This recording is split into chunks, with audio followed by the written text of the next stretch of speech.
we have the names there. Jack Adis is on the board. Wow. Okay.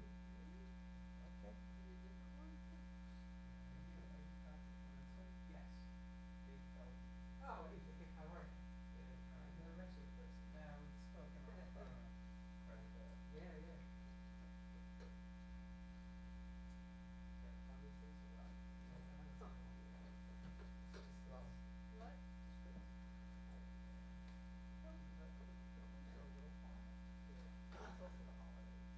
Yeah, yeah.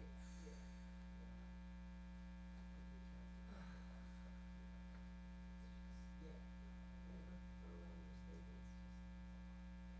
Huh. Huh? That was, no, that's, no, that's, Erlang Stables, those were by, Saxon. That's where, that was on Saxon, Three steps forward, four steps back.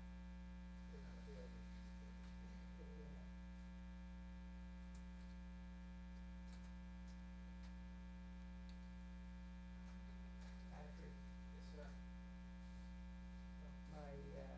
the house was owned by this, see Erlanger Stables? Hi. Hi, hey, how you doing? How are you? By a guy named Milton Erlanger, our property.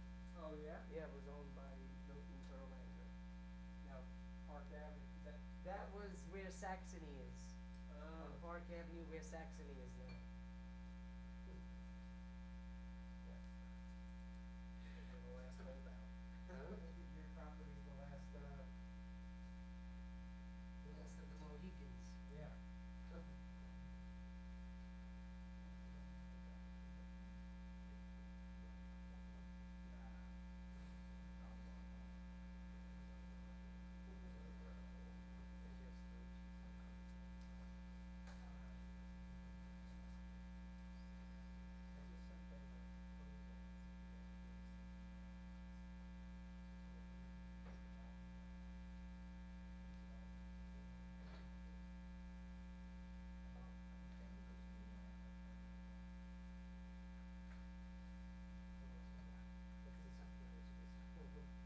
I'm good with it, but, no, I use Jason. Yeah, yeah.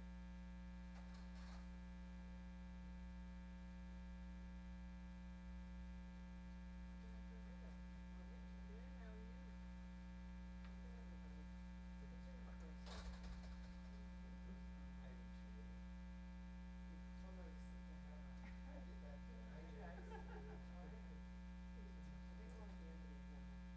Really? I don't control the agenda. No, it's funny because I saw Maurice Carrier yesterday, and he told me he's after me. He's trying to do a project. No, I in the, know, I'm doing this. Oh, you're doing this I'm all project? free tonight. Oh, you're the best. It's a long night. Okay, well, save your best for last.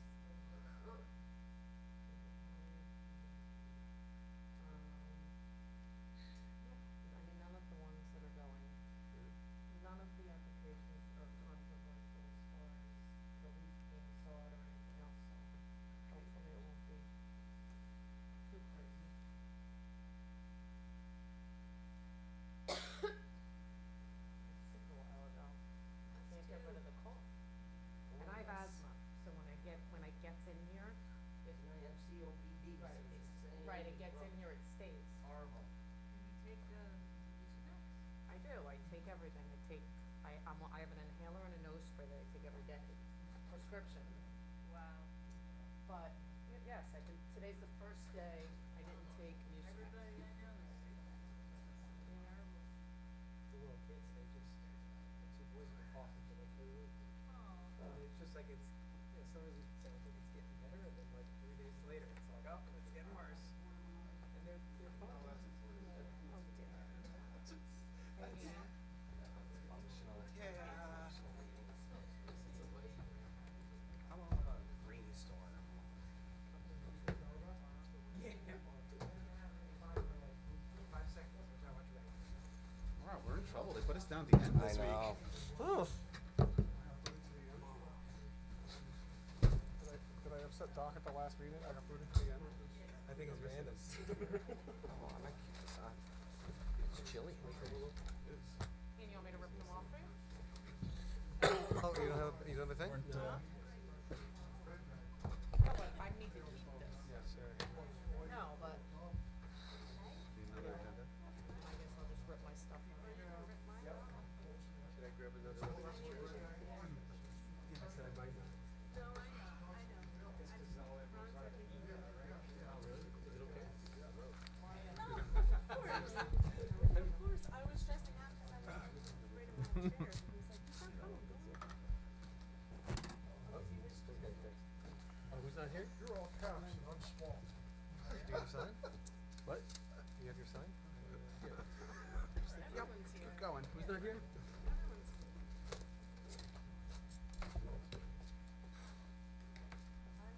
Sharing, thank you. I have so many files to put my business. Okay. First one is gonna be NKN. This one up? Alright, cool. Thank you. Workers' comp claim.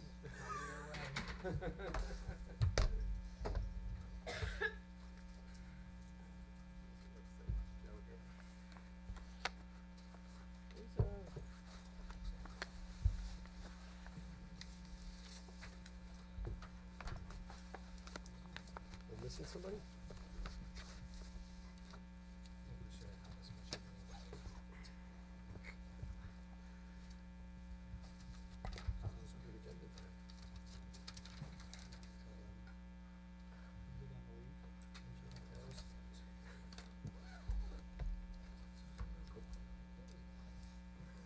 Oh,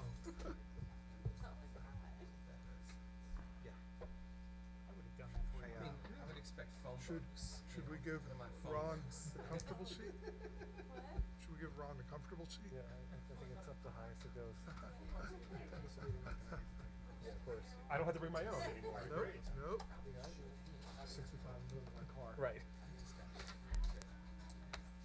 I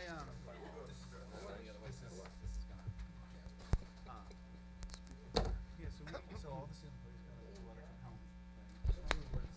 I'm guessing these are all here for the last one.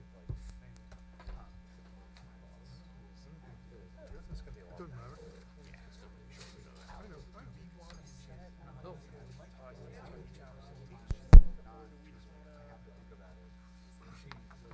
And I didn't do that bad. So she called me into her office Hey. to say that she did not have time to transfer my request yet. Oh, separate. Come on. Yeah. My own. Thanks for that. Thanks.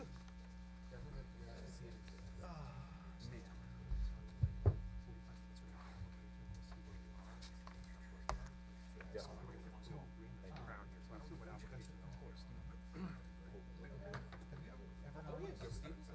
So basically, Set up where you have the tower. I mean, the one was done. They Yeah, came to us for funding. You're the chair. I want to go back I'll to say school. this. Get a second bachelor's. I want to live in that dorm. It was amazing. The new, yeah, the new towers at Stevens. Ron, they are amazing.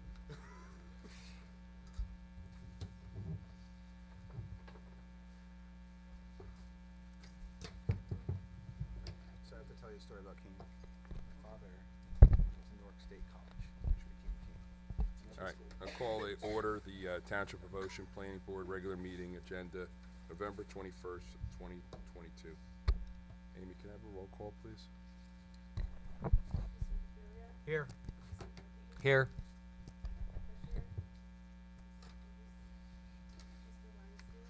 Here. Here. Here. Here. Here. Salute to the flag. United States of America, and to the republic for which it stands, one nation, under God, indivisible, with liberty and justice for all. The notice of the requirements of the open public meeting law for this meeting have been satisfied. A copy of the notice has been sent to the Asbury Park Press and the Coaster and filed in the office of the Township of Ocean Clerk on July 26, 2022. emergency notice. There's emergency exits through the courtroom doors and 2 exits at the rear of the room. No smoking. Board policy, no new cases will be started after 10:30 p.m. and no new testimony taken after 11. Tonight, because we have 3 applications, we're going to limit each application to 45 minutes. All meetings will be video and audio taped and shown in the Township of Ocean Community Cable Channel 22, Verizon, Fios, and Channel 77 on Cablevision. All cell phones must be turned off, or if you need to make a call, please make your call outside. Resolution memorializations. Floor and Decor Outlets, Block 182, Lot 7378, 1502 and 1560, Highway 35, Ocean. Preliminary and final site plan approval. Can I get a, Make a motion? make a motion for second? I'll second. Yes. Yes. Yes. Yes. Yes. Yes. Yes. Yes. And Ocean Glades, Block 1.02, Lot 3301, Cindy Lane Ocean Redevelopment Designation. I make a motion. Second. Weinstein seconds.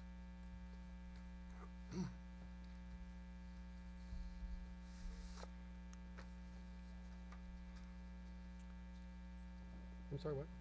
Were you at the last meeting? What was it the last meeting? The one before, not the, yeah, I don't think you Oh, were I there. might not have been there. You can't say, we need someone else to second. For later. Ed was there. I'll second it, sure. Yes. Yes. Yes. Yes. Yes. Yes. Case carried to December 5th, 2022. Alessandro Nascimento, Block 17-01, Lot 8, 107 Adams Avenue, Ocean, R-4. Mr. Chairman, I believe the applicant did notice on that application, so anyone who's here on that application tonight, again, that's 107 Adams Avenue, Alessandro Nascimento. If you're here for that application, it's not being heard tonight. So you'll need to come back on December 5th at 7:30 p.m. There will be no further notice. Okay, Okay. thank you. Our first case is NKN Enterprise Holdings, Inc., Block 209, Lot 6 and 7, 1107 Highway 35, Ocean, Zone C-3. This is an application for demolition of 2396 square foot building and a renovation of existing 9,006 square foot building with a liquor store, bar, and associated parking, landscape lighting. Ms. Krimko, welcome. Good evening, Dr. Chair, members of the board, Jennifer Krimko. On behalf of the applicant, I'm pleased to be here tonight, keeping an existing business in Ocean Township. As you'll hear, the current operator at the Food Town Shopping Center, it was commonly called and is now, I guess, the Floor and Decor Shopping Center, is seeking to relocate to this location. And as you'll hear through the reports, in doing so, he's proposing to significantly eliminate existing nonconformities and improve the property generally. And let me just swear in, our professionals, do our 2 professionals swear that all the testimony they'll give this evening would be the truth, the whole truth, nothing but the truth, so help them God? I do. I do. Thank you. And I'm going to mark into evidence the following exhibits. A1 is going to be the boundary and topographic survey. A2 is going to be the preliminary and final site plan. A3 are the architectural plans. A4 is the stormwater management report. And then the board has the following exhibits which will be marked in as B1, as in board 1, will be the board engineer's report. B2 will be the board planner's report. B3 will be the environmental commissioner's report. B4 will be the crime prevention officer's report. And B5 will be the traffic safety officer's report. Those are all the pre-marked exhibits. Would you like me to introduce our one additional exhibit, or shall I wait until after your professionals read the Why reports? don't you start? Okay. So, what you have a seat, let me move this in.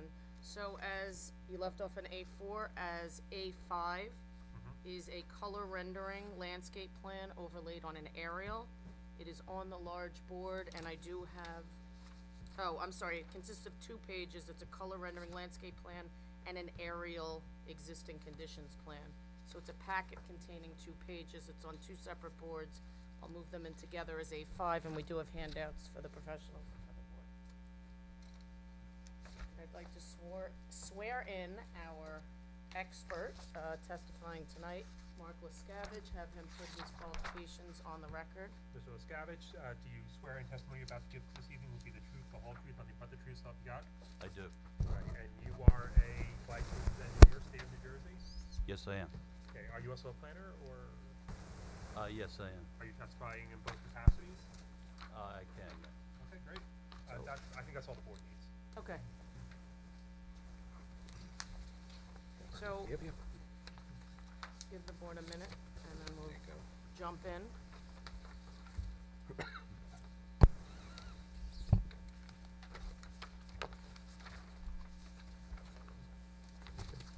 When the board's ready, Doc, to put the minute on. We're ready. Okay, great. So Mark, having been qualified as an expert in engineering as well as planning, if you could take a moment and orient the board both with regard to the existing conditions as well as what we're proposing, and then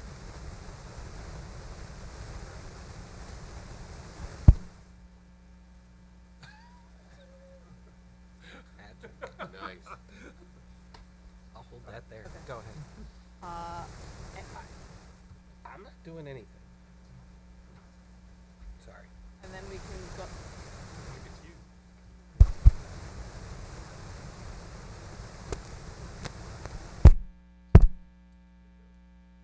How about now?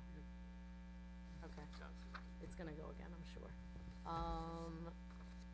And then we'll go into the relief that we're requiring as well as all the nonconformities that we're improving. So I'll turn it over to you. Sure. So referring to one of the pages within the A5 exhibit, and that's labeled aerial existing conditions. It's the site as it exists for aerial imagery from Google Earth Pro 2022. You can see the lot in question. It is block 209, lots 6 and 7, consisting of 0.874 acres. It's wholly in the C3 commercial zone, and it exists at the northeast corner of Route 35 and Doris Avenue, and it's more commonly known as 1103-1109 Route 35. And there's currently more than one building existing on the site, correct? Correct. There are 2 buildings on the site.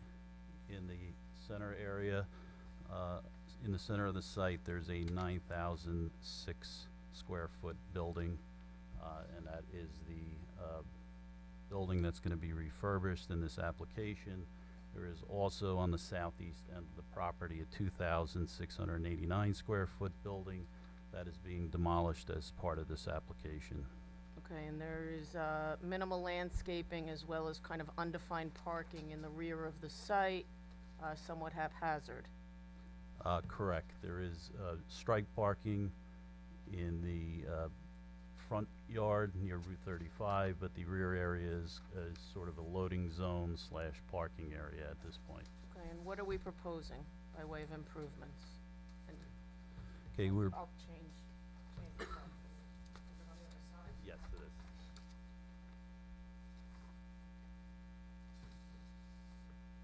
Whoop, gotta flip it.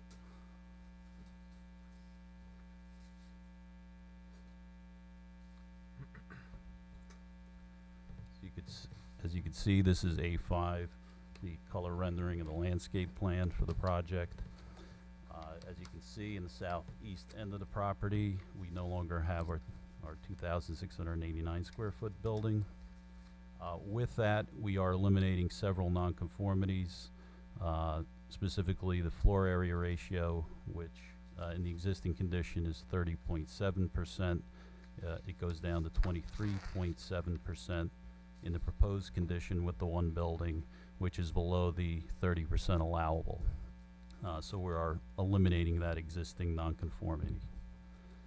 We also, for that building, have a setback variance 12 feet from Doris Avenue. We've eliminated that as well as part of cleaning up the property, if you will.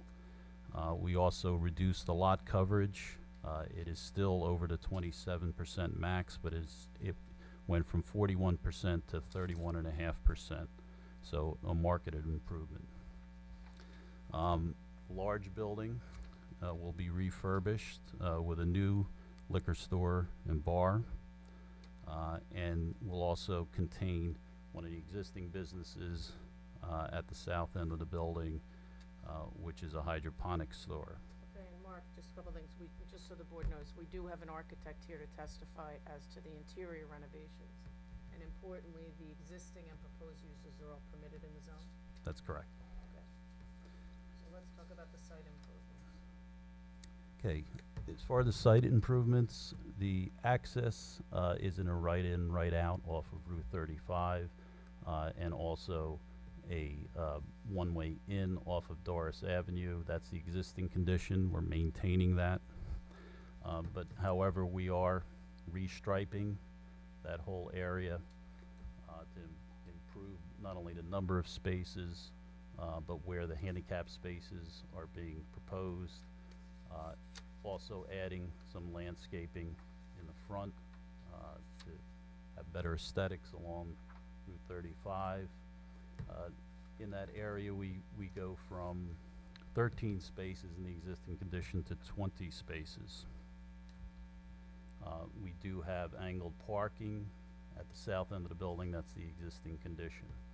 You could see in the rear part, or the eastern end of the property, we've added a significant parking area with access off of Doris Avenue. We have 2 full movement driveways there and 36 parking spaces. And Mark, this plan that we're presenting before the board is actually a revision over what was originally submitted. We'd had the opportunity to meet with the board's professionals, and the plan that's presented tonight is the result of incorporating changes based on their suggestions. That's correct. They made some great suggestions, not only to increase the number of parking spaces, but also increase the safety of the lot. Specifically in this area, in the eastern part of the lot, you can see this parking island that was added to add more safety for the cars coming in and out. We also went from a 10-foot wide parking space to a 9-foot wide space, thus requiring some relief, but was a much better situation. 9 by 18 is pretty much the standard parking at this point. And speaking of the board's professionals' suggestions, and quickly, I'm just gonna go through some questions for you relative to the reports, because there were some things that they brought up that perhaps we didn't get through the revisions. So, the survey will be revised to include the area of each lot? Correct, yes. Okay. And as currently proposed, there are 2 separate lots? Yes, lot 6 and lot 7. Okay, and to the extent that the DOT will allow it, we will propose to consolidate the lots. Yes. And to the extent that the DOT does not allow it, we would consent to deed restrictions that would keep these 2 lots bound together. Correct, yes. With regard to the proposed uses, hours, and number of employees, deliveries, and refuse collection, there's an existing tenant there, and that's remaining unchanged. Could you just go through your understanding of the operations for the bar/liquor store? Yes, from my understanding, it will be open 7 days a week, 10 a.m. to 11 p.m., except for Friday and Saturday, which it will be open till 1 a.m. Okay. And with regard to deliveries and refuse collection? So the refuse collection will be from a private hauler, and the applicant has agreed to do that on off hours, as well as the delivery of goods. Okay, so there wouldn't be any conflict with regard to the parking being used at the time? That's correct. Okay, and the board engineer asked that we supply a fryer truck turning template and a, truck turning template, presumably a garbage truck, so we can do that? Yes, we did provide the garbage truck. We also will provide the fire truck. Okay, and there are some comments with regard to stormwater management, a couple minor revisions with regard to providing curb grades and some spot elevations. Can we provide those? Yes, we can. Okay, and with regard to the landscape and lighting, why don't you go over what we're proposing and where we comply and where we don't? In terms of the landscaping, we've had, as we stated previously, increased the number of areas that we have landscaping. We are proposing 9 additional trees and 127 shrubs in the various islands that we've added in the plan. Also, based on suggestions we got from the planner, we agreed to providing sod in those areas to give them a better chance to germinate and keep aesthetically pleasing, and irrigation for those areas. And just to let the board know, originally there was only 6% landscaping in the existing condition, and we're going to 11.43% in the proposed condition. What was that, 6% exists and you're going to 11 point what? 11.4. Thank you. And what about the light poles and light That's in my spools? report. So, for the lighting, what we proposed is 3 pole mounts at 16 feet high, a Lithonia, low-profile, sleek LED fixtures, and 7 building mounts, some at 16 feet and some at 8 feet. With that, we think we have a very good plan of an average of 2.7 foot candles across the property, getting down to a minimum of 0.2 foot candles on the property. However, a couple of our ratios don't meet the requirements of the ordinance, so we do need a little bit of relief there. But to the extent that it doesn't meet the relief, it's not going to shine on other properties or have a negative impact on other properties. It's just a function of how the averages work out? Correct. Now, there are some spillage at the northern part of the property that went over the 0.25 allowed. We think we can get that down to 0.5 foot candles with doing some different aiming techniques there. But we think that 0.5 foot candle spillover either in the right-of-way of Route 35 or the commercial laundromat to the north is not a big deal and will not cause any glare issues. And in fact, may be an enhancement for another commercial business to have that at the property line. But importantly, it's on another commercial property line, it's not affecting any residential property. Correct. Okay, and the board engineer asked us to revise the typical stall detail to match the plan, we can do that, correct? Yes. Okay, and, we will, propose sod as well as underground sprinklers, although the plans don't indicate it right now. Correct, yes. Okay, and then, let's talk about the sign. Our current sign, that we're proposing is 105 square feet, and the, board planner had recommended lowering that to 100 square feet. Do we have an issue with that? No, we can accommodate that. Okay, and where is and we're proposing the sign in the same location it is today?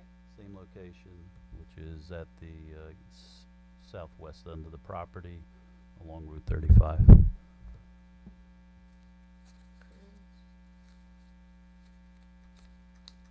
just wanna make sure I got everything in the letters.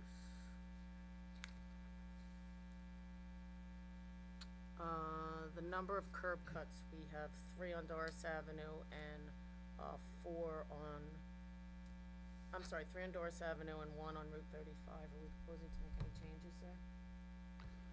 We actually, well, I think the question is, are those 3 necessary? We think those 3 are necessary, and we'll make the bar function and the store function separate, which is, I believe, a safer condition.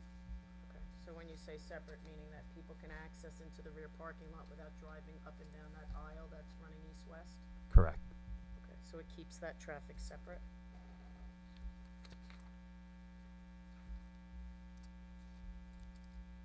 The board planner had asked that, should the board vote favorably, we would submit a landscape plan, subject to his review and approval. Is that an issue? Not at all. The board planner recommended 2 additional trees, for a total of 13 trees on the site to comply. Is that an issue? No, we can add the 2 trees. And, he's also asking for 2 additional street, now, Jim, are those the same trees? Same, yeah, they're the Okay, same. so the 2 additional trees we propose will be street trees. Is that correct? Yes. With the stipulation that they won't block the sign, but we can accommodate. Right. Understood. I think so. The only other thing that I had here was, Mr. Matlick, the board engineer, wanted us to just reiterate what our outside agency approvals were. Do you want us to go through those then? Sure. Okay. So we do have a freehold soils certification. We have a Monmouth County Planning Board approval letter, basically a letter of no interest. And now with the agreement that we're going to do the lot consolidation, we'll need a NJDOT lot consolidation permit. So that we haven't filed that yet, but that'll Great be. for giving us an overview. Jim and Bennett, you guys have, you had a whole list of stuff. Did they cover everything in your They report? covered just about everything in my report. One minor issue is on the percent landscaping. There's no information on the plans as far as the front yard landscaping. The ordinance requires 30%. They're improving, they're putting about 700 square feet more in the front yard than's there now. But I think in terms of a resolution, for Mark to prepare a resolution, he would need to know what the proposed percentage of landscaping is in the front yard. That's the only thing? That's the only thing I can see, yes. Okay. You're, Can you give that answer? Oh, I'd have to do the calculation. I can get it by believe end of while the the night. architect is testifying, I could try to have the engineer do that calculation. Did you address the landscaped islands in the parking area? I didn't hear that, and I may have missed it. He mentioned it, yeah. You did mention, okay, Yeah. that's fine, okay, good. Bennett? Yeah, I think they covered everything. The one thing that I still have in my notes that I didn't cross off yet was there are light poles that are closer than 22 feet to the front property line along both 35 and Doris Ave. Mark, can you talk about that a little bit? Yeah, I think just because of the unusual nature of the lot, we needed to add a light pole near the front here, but it's along Route 35. It's less than 22 feet. We can't really get it more than 22 feet at that location. We already have pole mounts, we already have building mounts there. They just can't reach that location. Essentially, most of the lot is either building or parking, and to get the poles to comply with the ordinance, they'd have to be in the parking lot, which can be done, but it's not preferred. So I don't have a problem with that. You don't have a problem. Okay, great. All right. Does anyone have any questions? I actually have just a question on the landscape, and it might be more for Jim. Okay. Jim, in the EC report, there was some discussion about species appropriateness and moving them due to the salting of Route 35 and them not being hardy. Is that something you'd be able to Yeah, we can, address? and I will work with the EC on that Okay, when perfect. we get the revised landscape plan. Okay. I have a question. On that drawing right there, and the I guess that's the eastern part of the parking lot. There's an two-way traffic both sides going in, correct? And then on the Yes. top, at the northern portion, is one arrow going to the Yeah, left. The problem is the shading of The tree. the So there tree is is an over the arrow top of it. going There the is an other arrow way. going the other Okay, way. just- Great question. I was like, Yes. where's the other arrow?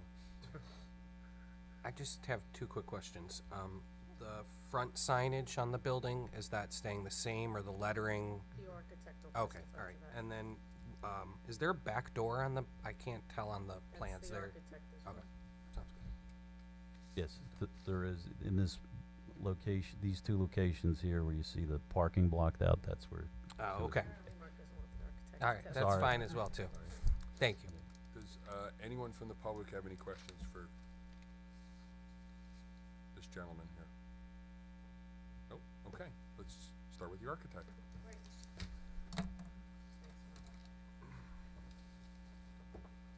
And while he's putting his boards up,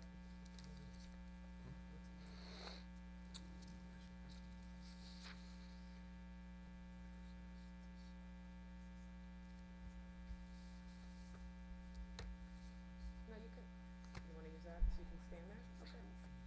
It doesn't always work. You didn't just say that, did you? Yes. All right. And while the architect's getting ready to be sworn in, his plans were already moved in and there's nothing new that's up there. He's actually testifying from the plans and moved in as A3. Okay. To swear you in, do you swear your testimony you're about to give will be the truth, the whole truth, nothing but the truth, so help you God? I do. Just state your name for the record. David Feldman, Feldman, Principal Architect of Feldman and Feldman Architects, And you're Walton. a licensed architect, state of New Jersey? Yes, I am. Thank you very much. Go ahead, Mr. Feldman. Thanks, David. So referencing A3 into evidence, you could, obviously, we're demolishing one building, so we're leaving with the one remaining building. If you could walk the board through what changes we're making to it. Okay, so what we prepared was 3 drawings. The first being the existing of what's there, the second plan being the demolition, and the third plan being what is going to be proposed. Currently, there are 2 buildings on the property now. One is being raised. The other one is approximately a 9,000 square foot building, which consists of currently 4 units. The southernmost unit is currently occupied, the middle unit vacant, the other unit to the north is occupied, and then the northernmost unit is vacant. It's the intent to convert this building into 2 units. The existing unit to the south is going to remain as is and operate as is, and the other 3 units that are currently there are all going to be combined into 1 unit.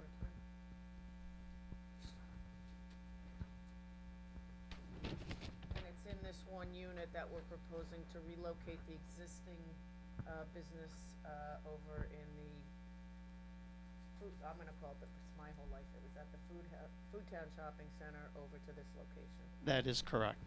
The owner currently or was operating a similar facility that's now being relocated to this location.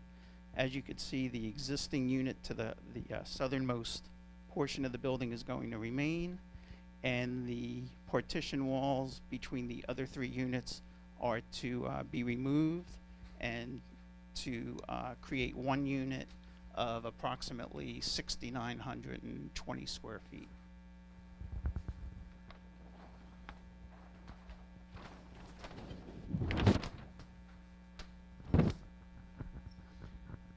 That unit of 6,900 and roughly 29 square feet is going to consist of a liquor store as well as a bar. There will be 2 entrances. The front entrance primarily acting for the liquor store, and a rear entrance access primarily for the bar area. And David, the calculations that you provided for the bar area versus the liquor store, which drove our parking calculation, that was done directly, let me rephrase that was done at the direction of Mr. Higgins and Mr. Matlack with regard to how far out to count and what to include. That is correct. We had a meeting with the township professionals, and these numbers are predicated based on that conversation and that meeting that we had. In terms of the signage, we're going to propose 1 sign that's, the signage that's existing for the southern store. There it goes.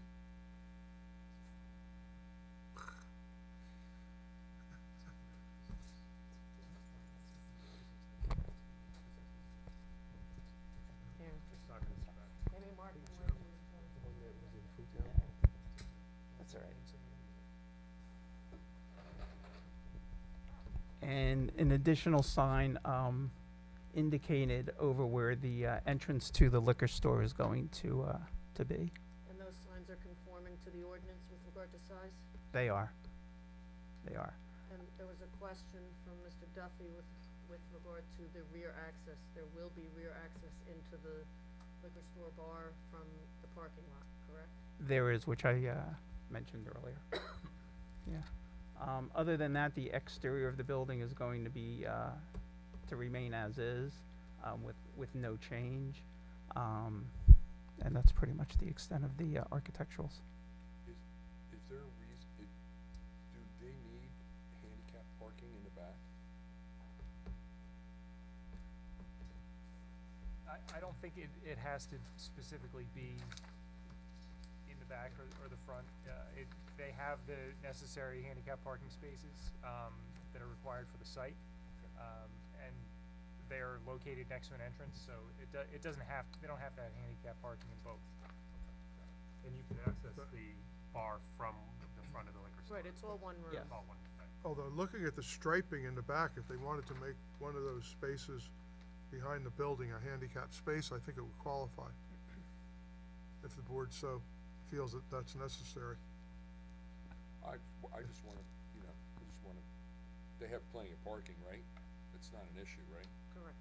Yeah. So I was just trying Yeah. to, Yeah, I mean, if, should the board approve this during resolution compliance, if the suggestion as part of the landscape plan Yeah. is to add one or at least relocate one to the Yeah, back, we can do yeah. that.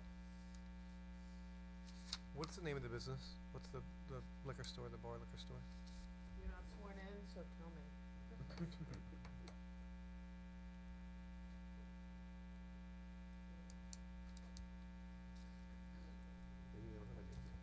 It's called Middlebrook Bar and Spirits, and it will be something of the name Route 35 Bar and Spirits, something like that. I don't know that it has a formal name yet, okay. but the current business was Middlebrook. Anybody have any questions from the board? Any questions from the public? Okay. That's all I have, Mr. Chair. Dr. Chair. I'm sorry. It's okay, it's all I good. know, but I slipped into it. It's I'm all right. hoping that Mark has his calculation. And we're just waiting on the calculation. The pressure's on.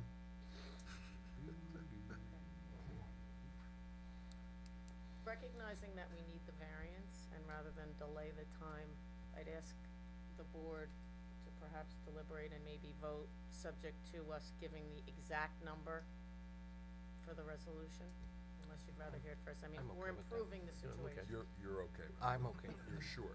Well, if I'm okay with it and you're okay with it, then, I make a motion to close the public hearing. I'll second.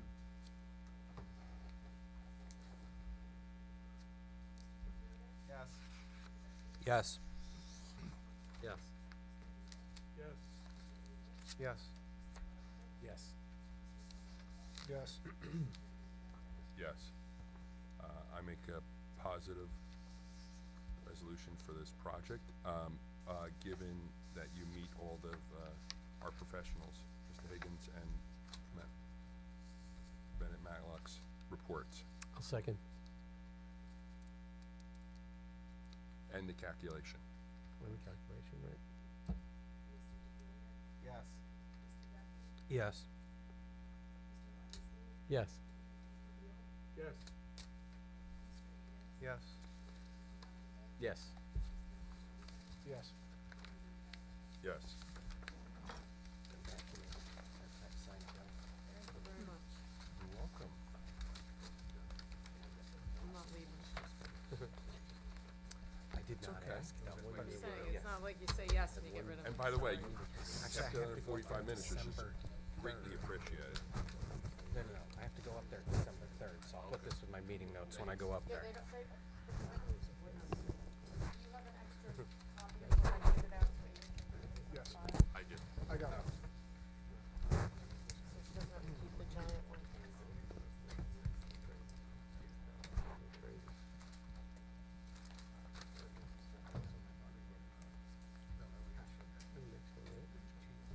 Okay, next case. Zakaria Family LP, Block 183, Lot 7, Brielle Avenue, Ocean, Zone I-1. This is an application for preliminary and final site plan to construct a 15,702 square foot, one-story warehouse building with related to site improvements consisting of warehouse space and retail space. Ms. Krimko, welcome. Thank you very much. Good evening. For this application on the record, Jennifer Krimko, on behalf of the applicant, and again, we're here for conforming development, this time on a slightly more challenging site. As you're gonna hear through the testimony, there is a significant grade change with which we need to level somewhat in order to make it developable. So as a result of that, we need a variance for change of grade as well as for the retaining walls. I'm glad to tell you that we've had an opportunity to go over the board's professionals' letters, and we can comply with their suggestions to a great deal, and to the extent that we can't, we can certainly offer the testimony why that is. Alright, let me just swear in our professionals for this application. Do our professionals swear that any testimony they're gonna give this evening will be the truth, the whole truth, and nothing but the truth, so help them God? I do. I do. Alright, I'm gonna mark in the following exhibits. Exhibit A1 is the survey. Exhibit A2 is the preliminary and final major site plan. Exhibit A3 are the architectural plans. Exhibit A4 is the stormwater management report. I then have the following exhibits on behalf of the board. As we're gonna mark in as Board 1, B1, the board engineer's report. B2 will be the board planner's report. B3 will be the fire marshal's report, and B4 will be the crime prevention officer's report, and B5 will be the traffic safety officer's report. And those are all the exhibits that I have. Why don't you start? Okay, and I have two additional exhibits. Oh, great. And I have handouts. A5 is a color rendered plan overlaid on an aerial of the I'm calling it a neighborhood, of the industrial, area, and I'll hand those out. And then A6 is that, same color rendered, drawing overlaid, just in a much, bigger scale, so it's easier to see. While handing those out, I would ask that we have Patrick Ward sworn as a professional planner and a professional engineer. The board, do you swear any testimony about to give this evening would be your truth, the whole truth, nothing but the truth, so help you God? I do. And will you just state your name for the record? Sure, Patrick Ward, W-A-R-D, with Insight Engineering. You are a licensed engineer and a licensed planner in the state of New Jersey? Yes. Thank you very much. Thank you. So, Patrick, why don't you set up your larger exhibit quickly, so bring that closer, maybe recognizing that is the microphone working yet, Amy?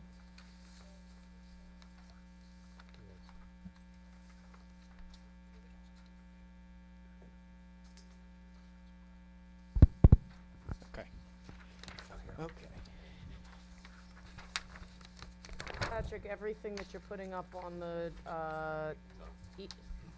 everything you're putting up on the easel has been moved in as A1 through 5? That's correct. Okay, so why don't you walk the board through referencing your exhibits, what's existing on the site today in the surrounding area, as well as what we're proposing. Sure. So what I'll start with is from our site plan set sheet C200, just give the board some perspective of the existing conditions of the property. Our property is 1.38 acres, 60,000 square feet. It's 200 feet by 300 feet. 200 feet is the depth off of Brielle Avenue. We're surrounded by existing commercial and industrial properties in this area of town, as we know. It's currently undeveloped or vacant and vegetated. We are in the I1 zone, the light industry zone, and one of the unique aspects of the property, which Ms. Krimko alluded to at her introduction, is the topographic difference across the property. So really from the southeast corner, and you can ignore the north arrow on this sheet, it's incorrect, but the southeast corner here, which is the front left of the property, is the highest point. And you could see on the survey here that there are numerous contour lines as you head north, which indicate that Brielle Avenue in this location just slopes down. As you go west and northwest across the site, the property drops off by about 20 feet. So that grade change has a big impact on how the property design was developed and what we're proposing tonight. Pat, I think it might help the board to understand just how that topography goes on the site, because it does go up from Brielle Avenue there's a ridge and then it drops down very sharply on the west side. So it might help for you to show them where that ridge is. Sure. So, no problem, Mr. Higgins. So southeast corner here, the top of curb is about elevation 120. So as you go immediately to the west, there is a little ridge here. This is about elevation 123, 122. So there's a, about halfway back, it comes up 2 feet, and then it really slopes off to the west to the neighbors on Roller Road. That's the rear of those Roller Road properties. And then as you continue north, you can see that all those contours mean a drop of foot of elevation. So southeast corner or the front left, elevation 120. The back left corner is 110, so that's a 10-foot drop. This northwest corner is below 100 elevation. So, and then as you get to the northeast corner, this is about 107, 108 at top of curb. So a lot of different grade changes across, and it's a good point by Mr. Higgins that, it doesn't just come off to the west down. There is actually a high point in the middle of the property where it really starts to really slope at the rear. I'm sorry, I'm confused. So north seems to be pointing up. Yeah, ignore the north arrow. North is this way, page right. Okay, that's right. And you'll see that on subsequent sheets. That's been adjusted. Okay. So, if it's okay, Ms. Krimko, I'll Yep. just detail what we're proposing. Well, why don't you go through what's the surrounding area first, real quick, Sure. just to put it all in context. I knew that was coming.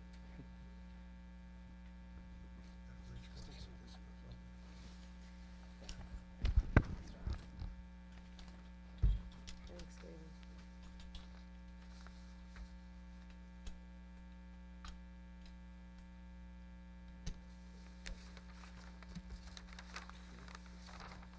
While he's doing that. Can we get that time back? I'll be more gentle, and now quick. Sorry. Just, Pat, just 1 second. Sure. Go ahead, Mark. 13% for the front landscaping, correct? Okay. And for the record, that was from the earlier application, not from this application. Correct. Thank you. I just didn't want Mark to have to stay if. Thanks. Go ahead, I'm sorry. And what was this Mark? marked as? That was That's A5. A5. So I'll be referring to A5, which is really a neighborhood aerial of this section of town, and really just to put this proposed development in context with the surrounding building sizes and property sizes. So this is one of the few vacant little parcels in this industrial area. You can see what we're proposing, and I'll get into more detail about the exact size of the building and the circulation, but as you can see, this is very comparable to the surrounding uses within our block and even outside of our block. As you go west here, Roller Road sits significantly lower in elevation than Brielle Avenue. Here's the water tower to our east, and there's another use, industrial commercial use across the street from us on Brielle Avenue. Okay, thanks. Just because as we start talking about the walls and the impact, I just wanted to make it clear that it's really to the back of those warehouses. Yep.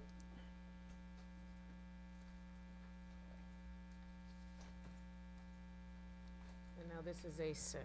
Now this is A6, and this is a color rendered site exhibit showing the property color enhanced to kind of give the board an idea what this will look like from the sky if developed. So the applicant seeking approval to construct a 15,702 square foot commercial building with associated parking areas and site improvements. The architect will testify as to the specific components of the building, but there is a small retail component on the south side with an office mezzanine above, and then there's warehouse space in the remainder of the building. And Pat, I'm sorry, just to interrupt you. This is a spec building right now. We don't have a proposed tenant. We don't have a proposed tenant. The building is designed for a single tenant, but there are no specific tenants yet. Okay. So the retail component would be part and parcel, would be the same people who are using the warehouse? Yes, it would have to be. One user. In order Yeah, for it to yeah. be permitted. Okay. So as you can see, the building is centrally located on the property. And as I'll get into it, with a building like this, you want a one floor elevation throughout for the use. So that becomes a challenge when working on a site with the slopes that we are. For parking and circulation, we're proposing one-way ingress on the southerly part of the property to loop around the building, and one-way egress back onto Brielle Avenue. We're proposing parking on the southerly property line, 12 spaces here, 20 spaces along the west. In order to accommodate all of this, we're proposing a retaining wall, and you can see it in gray here along the western part of the property. You can see some of the neighboring development to our west, and then this wall wraps around to the north, a little, almost close to the right-of-way line. And Patrick, I know you're gonna go into it in greater detail, but the retaining wall is really to level the site so it can be adequately developed. Basically, it's a hardship based on the existing conditions of the site. That's correct. The retaining wall is necessary to functionally develop this property with the use that's intended by the ordinance. Okay. So the one-way circulation, somewhat unique to the area in this immediate vicinity, was selected to allow the needed turning movements for trucks that are anticipated for the property, really to access the loading dock, which is here at the northwest corner. So we have one loading berth. Trucks will come in. The truck fits here, and I have a circulation plan which I'll show the board. And then this allows for a truck to come out and turn right onto Brielle Avenue. Now, in terms of context of where we are, A5 shows this well.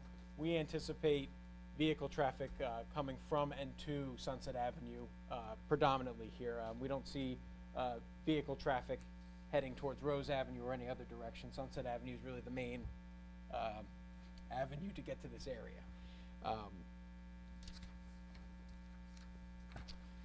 In terms of curb cuts and how they relate to the anticipated trucks and then the circulation, a larger egress curb, as you can see here on the north end, is desired to allow for safe exit for articulated trucks while not crossing the center line of Brielle Avenue. We found that to be important, particularly due to the slope of Brielle Avenue. This is heading down.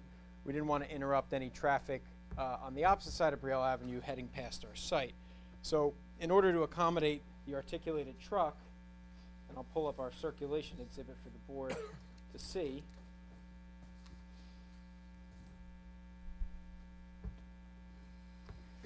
Not going to make the same mistake twice.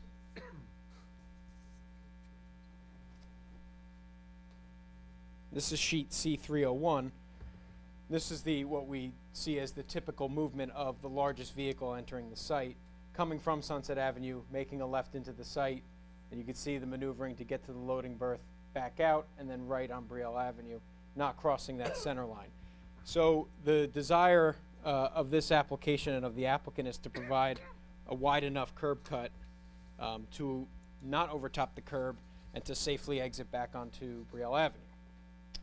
But when this was proposed, it also included the idea of a left turn out of that driveway, correct? It did, yes. And in light of Mr. Higgins' concern with regard to the width, if we limited this exit drive to right turn only, we could actually narrow the curb cut opening.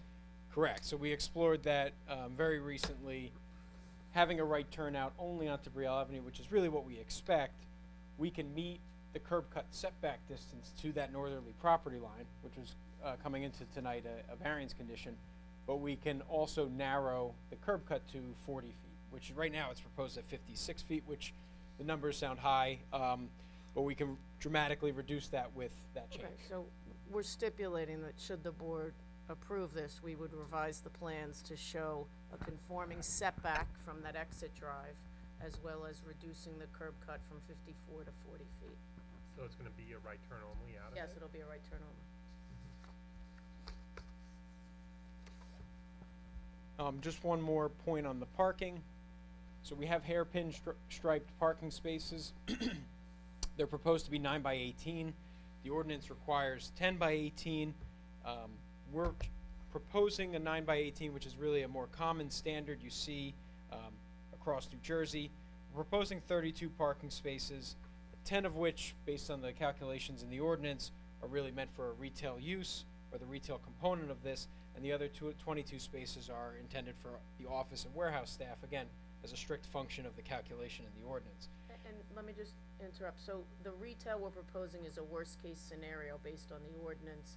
That's the amount of retail associated with the warehouse that would be permitted. Correct. That's the most it would be. It could be less, which would then lessen the parking requirement. Correct. For instance, if it was a showroom, you may have one person or two people coming in at one time. Right. We don't anticipate all 10 spaces being used at one instance. And the reason I mention, you know, the types of uses and how it relates to the stall sizes is, I think it's important to understand that this is a low turnover use. Many of the spaces will be used by employees on a daily basis, as opposed to, say, a commercial shopping center or a strip mall where a lot of in and out, a lot of unfamiliarity with the parking lot because maybe it's the first or second or third time coming, whereas the workers would be here every day virtually. So we feel with the hairpin striping, which is, in my opinion, better than just your strict striped lines, 9 by 18 is appropriate for this use. The applicant's proposing 2 signs. One is a conforming freestanding sign here at the southerly driveway. The sign height has a maximum height of 7 feet and 32 square feet sign area. And then we're also proposing one conforming facade sign on the southern end of the building, but on the east face. That's going to be 150 square feet and a minimum of 10 feet above grade. Back to the grading. So kind of started with the existing topography of the site. In order to accommodate a building that requires a uniform finished floor elevation, the existing topography really in effect needs to be flattened, hence the retaining wall, in order for the operations of a site like this to work and to function. The large change in grade from both north and south direction as well as east to west has required the need for the retaining wall, as we mentioned. In terms of total heights, because the retaining wall also has a fence component on top for fault protection, we have what I'll refer to as retaining wall 1, which is along the west and north end. That maximum height is 20 feet with the wall and fence combination. And then we have another retaining wall along the front here. That has a maximum combined height with wall and fence of 12 feet. And Pat, just so the board understands, the fence is not on top of the wall, correct? The fence is offset by about 4 feet. So for the wall is intended to be a segmental block wall. In terms of for limiting overturning forces, that fence has to be set back at least 3 feet so as to not impact the structure of the actual wall itself. So yes, Mr. Higgins, you're right. And we're setting it back just a hair over 3 feet. So there will be a step back. So the board is aware if the fence and wall are any closer than 10 feet to each other, then the height of the fence and the height of the wall get combined, and that's where you get your combined 20 feet. So it's going to be a 16-foot wall, be a 4-foot setback, and then another 4-foot high chain link fence. And that was my next question. Well, obviously the wall being a retaining wall is solid, the fence is not going to be solid. It's gonna be what material? Black chain link fence. Okay. So it's not gonna visually appear to be 20 feet Correct. of a solid structure. Right, and the fence is there for safety. We're also proposing a guide rail along where the westerly parking stalls face, and then along the north end there, just for an added measure of safety. Okay, and one of the comments in Mr. Higgins' letter was with regard to landscaping on the opposite side of the wall to minimize the impact of the wall. So with regard to what you're calling wall number 1, which is facing the warehouses, is there room within that area to add landscaping? I think on the west side, we only have from the face of wall, the face of the toe of the wall, the bottom of wall, we only have 2 feet back there, which becomes really a maintenance issue from access. So what we would propose is no landscaping along that west side, but as you come around the north side, and with the change for a right out only, we're proposing the wall setback at a minimum of 6 feet on that north side. We can increase that to 7 feet, provide more trees and landscaping on that north side. This north wall is the most visible end, I think, from the public view shed. The west, to our west, we have the rear yards, which are used for storage, and they're paved. Why don't you pull up that area? And you'll see this, yes, thank you. I call it the business end of these properties on Roller Road. As you could see, it's used for vehicle and equipment storage, really right up to the property line. So visually, we don't feel that there's an impact to that end on these two properties. But to the north here, even though there is a stand of vegetation as you get closer to Rose Avenue, we're proposing to add a little more space between the wall and the property line and provide more trees. So Yes. should the, Just quick question, do you know the distance from Roller Road to where the wall will be? Oh, that's over 300 feet, yeah, Okay. from Roller Road, yeah. Okay, and, should the board vote favorably on this application at some point, we would submit a revised landscaping plan subject to Jim's review and approval with that enhanced landscaping. And we'll get into that a little more when it comes to tree replacement, but Correct, yeah, as it absolutely. relates to buffering the wall, we will do whatever we have to make, to satisfy Jim. Yes. Okay, in terms of stormwater management, again, with a site like this, with the grade changes, it gets a little tricky, but, by virtue of filling with the retaining wall, we give ourselves a fighting chance with stormwater. We're proposing 2 bioretention basins in the front of the property, and you can see by where really the clumps of plantings are on this color rendering. They'll address the water quality as required, the groundwater recharge, and the runoff quantity reductions for the project.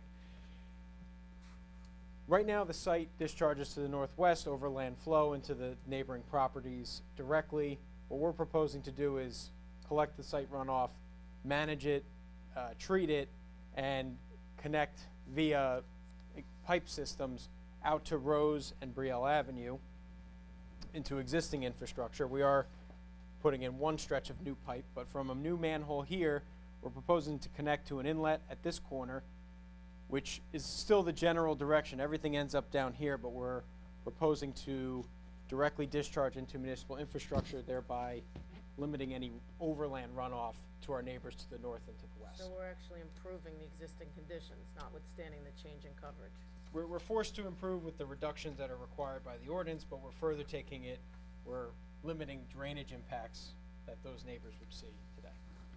Okay. And there were comments in the board engineer's review letter. Can we address all of those without issue? We have no issues addressing all of those comments from Mr. Matlack. Okay. What about lighting? Okay,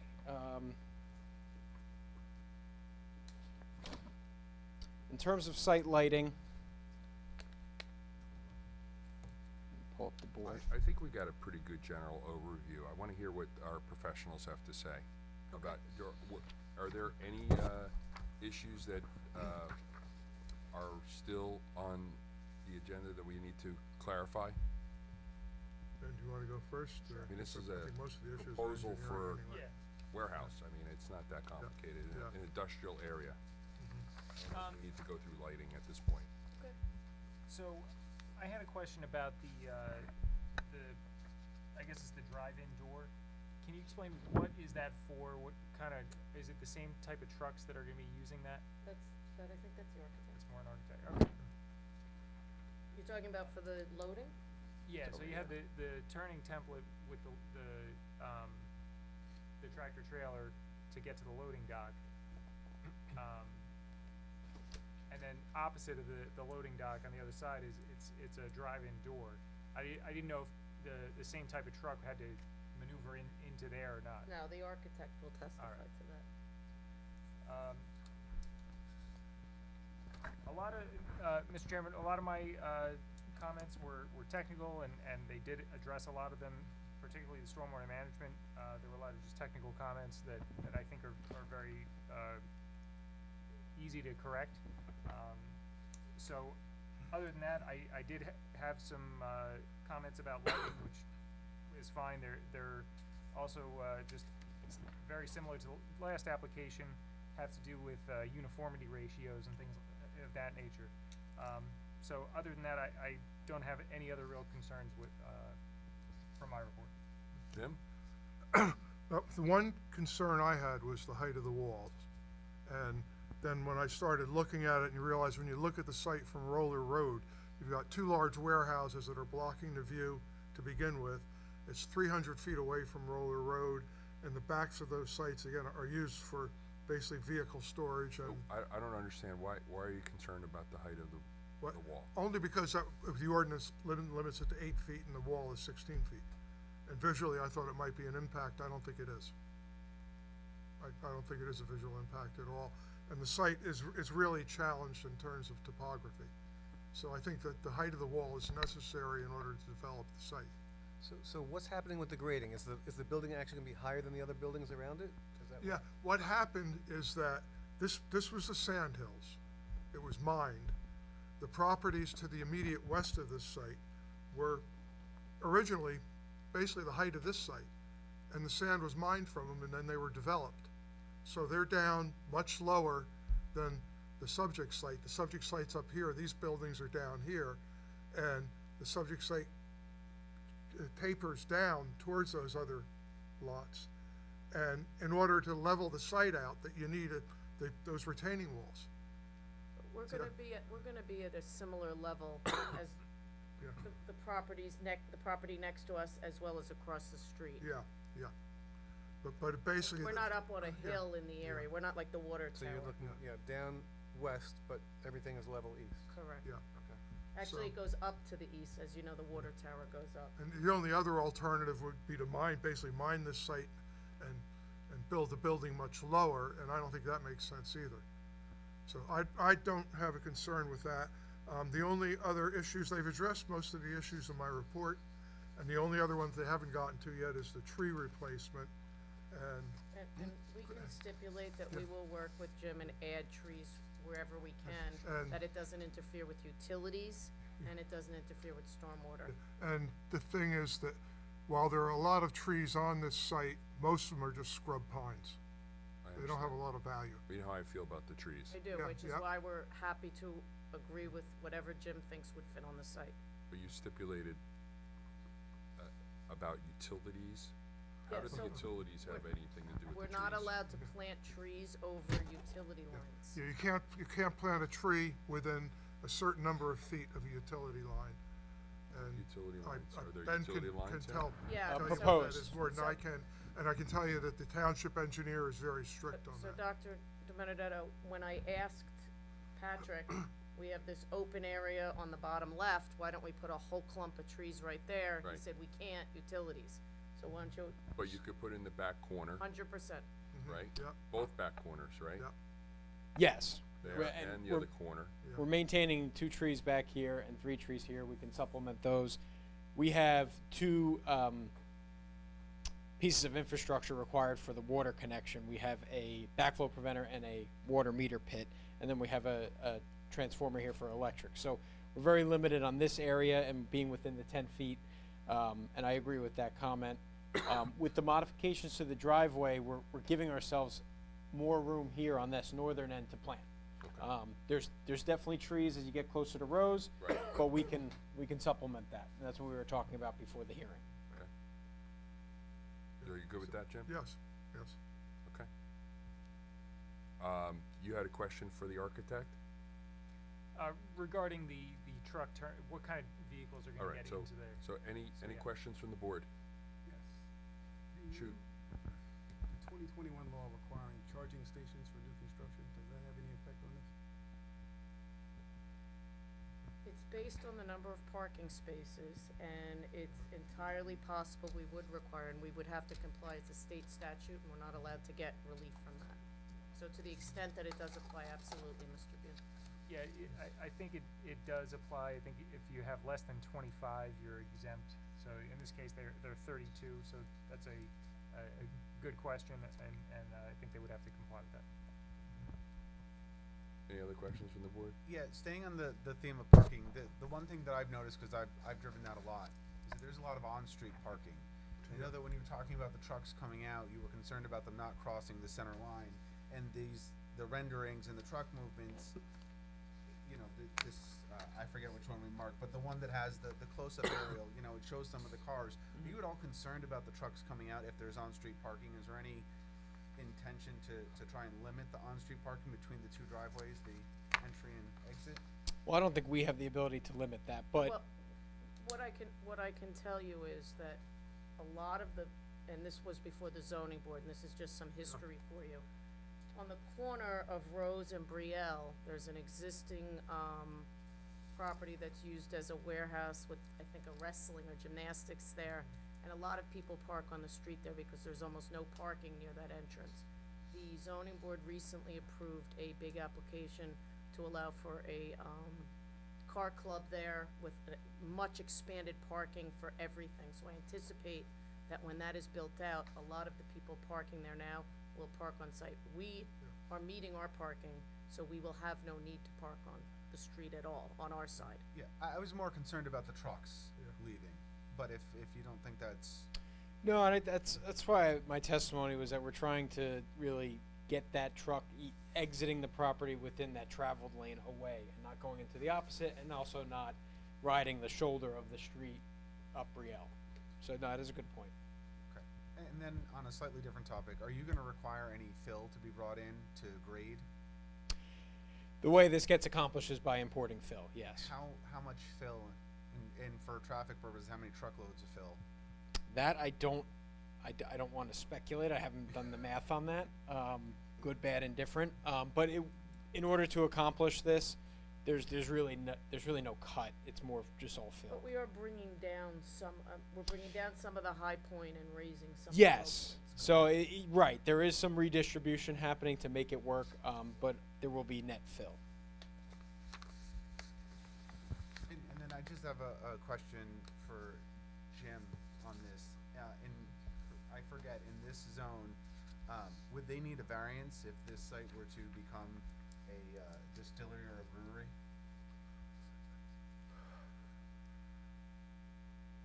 I'm trying to think, we just had Kane before the zoning board, but Yeah, that wasn't for the no, brewery. that's Is that in the I one that- zone? That is a permitted use in the zone. Yeah, The reason we were before the zoning board is because we introduced a food service.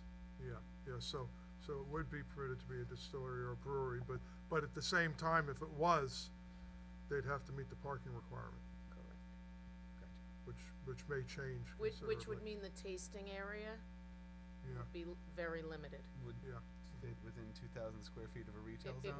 would actually have to fit in something less than that, because the parking requirement for the tasting is greater than that of retail. yeah, yeah. Any questions from the public?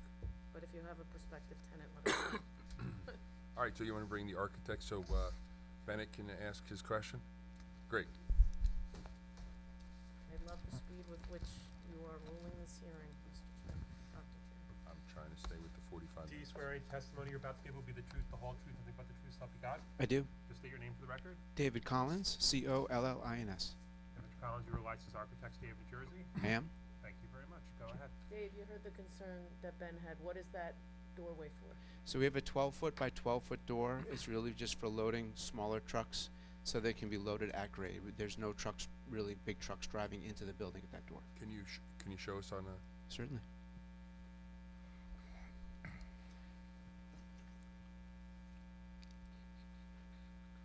And Mr. Collins, when you do that, can you just restate what you just said? Because I missed it. I apologize. 12 by 12. I missed the whole thing of what he said. Oh. So looking at the south elevation, there's a 12-foot wide by 12-foot high garage door, and that's for loading things at grade. So smaller trucks, pickup trucks, small trucks could back up and could be loaded from inside the warehouse to those trucks. We're not driving big trucks into the building. Okay, so that door's for smaller trucks. Yes, And the other side is for the larger trucks. yes. And while we have you up here, the height of the building at the roof line is 36 feet, remind me, 10 inches. 36 feet 10 inches, Yes, correct? Yes. But the roof actually sits below a parapet which extends above it. that's right. So the roof is actually lower than this parapet and slopes to the back, down to the back of the site. Okay, and importantly, parapets that are designed to, shield the roof mechanicals are exempted from the height requirement. Yes. So, Okay, so how high is the roof of the building? Is The- it below 35 feet? It's not below 35 feet. We still need the variance. Okay. So just in 2 seconds, we're really trying to get 32 feet clear. That's a module for Mhm. rack storage.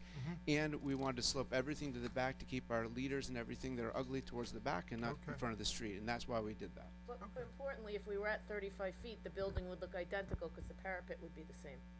The parapet would be the same, just the roof would be a little lower behind it, Right, correct? so, Okay. The look, it would be the same. right, so essentially, there's no impact of that extra foot because it's hidden behind the parapet that is allowed to be at that height. Correct. And can you confirm that the building's actually gonna look like that drawing?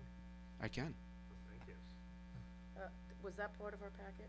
Was that on your It is. plan? This We have is, it. it's in the packet, yes. Just wanna make sure. Any other questions for the architect? Any questions from the board? Any questions from the public? And, this report, you guys you're stipulating to everything on here also? Yeah. Which report is that The report? police department? Yes. To the extent they asked for things, yes, we will comply. Awesome. Okay, Make a motion to close public hearing? Second? yeah, I make a motion to close the public hearing. And that can be voice vote, you don't need to call the roll on that. All in favor? Aye. Thank you, Mark. You're welcome. I make a positive resolution for this application, meeting all of the reports. Subject to You're the within. conditions that they've agreed to. Yes. Second. Quick. Wow. It's a double clutch. Yes. Yes. Yes. Yes. Yes. Yes. Yes. 5 minutes?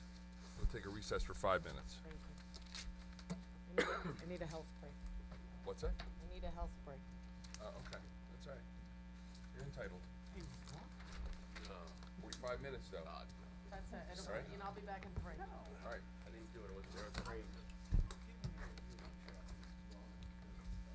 Amy, you said you had copies of the site plan and so on? Do you have extras on the next one? It's on Norwood. You go down. Right, you know where that is, right? But only if you have extras. Where the traffic light is. I might have that list if you need it. I was looking to throw away one container. No. You got a better shot with them too.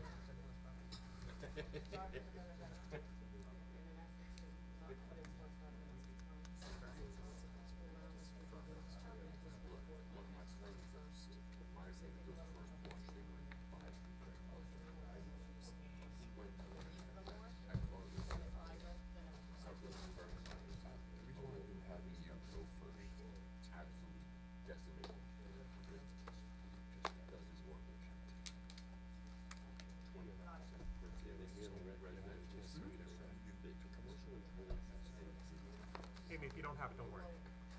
Just, you can email me tomorrow. He loves this. Yeah, the last one, Park Ave. I just don't have it, so. Yes, I'm sure.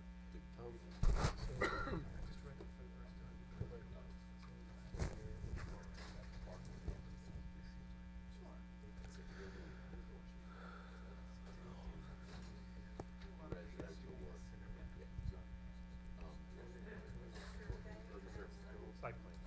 Yes, thank you. And these are extras, right? Thank you so much.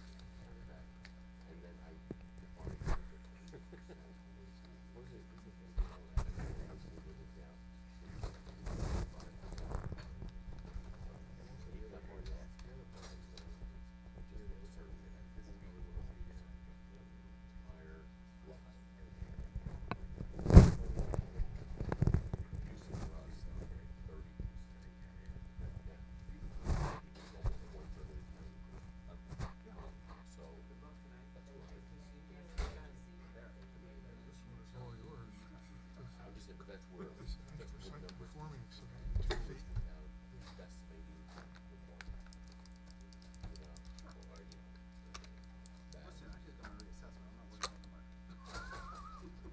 Yeah. I will send you Word copies of my reports, so help me with the resolution. That doesn't hurt. I'd be happy to have it. I do that with Mark Steinberg, and it helps him a lot. Yeah. Sure. Everybody waits, thinks that, the meeting after the election, all the taxes go up. It's like, yeah, that's not really how it works, but, yeah.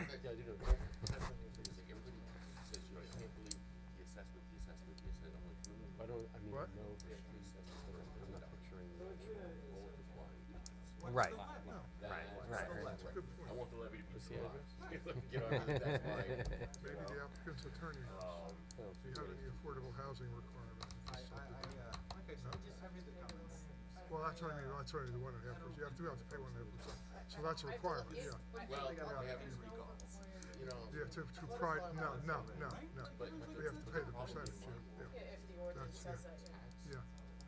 When the tax assessment part I don't know what the ordinance says, I don't. the bills go out. Everyone complains about everything because they want their $8,924.37 worth of taxes, like back. So the only really variance they have is a change in grade.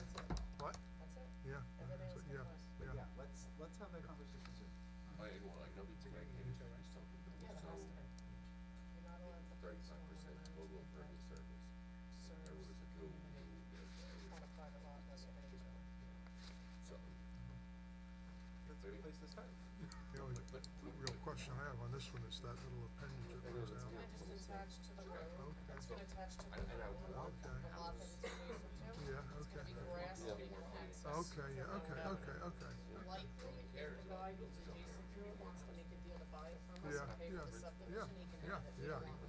yeah, that makes sense, okay. No.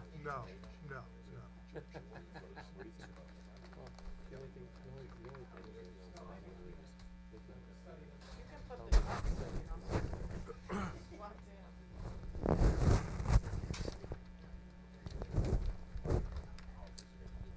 Ready, but it's been ready, but you tell me when, but that's up to you.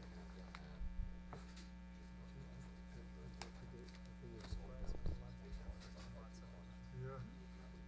It's a farm. West of it. Right. Adding on So to the whatever ready? they have, right. 4 more lots too. So I'm actually, yeah, We're I good? mean, I'm trying to think. Guess there's Jennifer? only one of Yes, those in sir.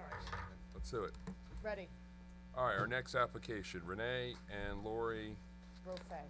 Rofay, excuse me. Block 9, lot 10.10. 231 Park Avenue, Ocean, Zone I-1. This application's for major, R1. R1. it says I-1 on mine. It's R1. Sorry, I was gonna say, I don't think it should be I-1, cause that's light industrial. I stand corrected, Zone R1. This is an application for major subdivision to divide one tract of land into 10 lots. One will contain the existing 3-story family dwelling, and the other 9 will be new building lots. Other improvements will be new street, sidewalk, landscape, SWM. What's SWM? Stormwater management. Thank you very much. Utilities and lighting. Ms. Krimko, welcome Good again. evening, members of the board. For the last time tonight, I'm Jennifer Krimko here on behalf of the applicant. I'm pleased to be here to present tonight what is a fully conforming major subdivision. And what I mean by fully conforming is each and every one of the lots that are being proposed either meets or exceeds the requirements of the ordinance, so we are developing this exactly how the ordinance contemplates it. There is one variance, which is a variance as it relates to any application for development of this size, and that's for change of grade of 2 feet or more. This is because we need to install stormwater management facilities in order to meet the stormwater management requirements, and in doing that requires us to dig down to create that. No walls like the other application, no massive changes of grade. This is simply a development as contemplated. I will tell you that because, and as you hear through the testimony, because the stormwater management facilities have to be spread out throughout the development, can no longer be in one single basin, the stormwater management really straddles the property lines between these properties, and as such, a homeowners association will be required for the purposes of maintaining those stormwater management facilities. That's required by law, so we can stipulate at the outset, there will be a homeowners association. Additionally, I just wanna bring up at the outset, because I know it was of concern, many years ago when I appeared before the zoning board for Mr. and Mrs. Rofay with regard to a pool house. There is a leg of this parcel that extends to Norwood Avenue, and it currently has a gravel driveway that extends back to the property. Well, obviously that land will remain part of our parcel. It will be attached to one of the lots. It will, the gravel driveway will be removed and it will be grassed and there will no longer be access onto Norwood Avenue. So I just wanted to share all that at the outset and now reintroduce you to Patrick Ward, who's still a planner and an engineer. Let and me swear in our witnesses. Do the board professionals swear their testimony they'll give this evening will be the truth, the whole truth, and nothing but the truth, so help them God? I do. No? So let me mark in the following. Oh, exhibits. sorry. That's okay. The following exhibits are, Exhibit A1 is the survey. Exhibit A2 is the preliminary and final major subdivision plan. Exhibit A3 is the stormwater management operations manual. Exhibit A4 is the stormwater management report. Exhibit A5 is the drainage area maps. And then I have the following board exhibits. Exhibit B1, Board 1, will be the board engineer's report. Exhibit B2 will be the board planner's report. And Exhibit B3 will be the fire marshal's report. And those are all the exhibits that I have. Okay, and we have one additional exhibit, which is up on the board and we have to hand out. It's just a color rendered version of the landscape plan overlaid on an aerial of the neighborhood, and that will be A6. And so now if I could. What? I could Okay. have Patrick sworn. Okay. And just one comment with regard to the exhibits on my report. I actually made a mistake. It's the first mistake I have ever made this month. Are you kidding me? That there's a, You admitted to it? I identify a variance for minimum lot width on one of the lots, and in fact, that is not necessary on that lot. Okay. Trying to get a batch down there so it goes a little faster.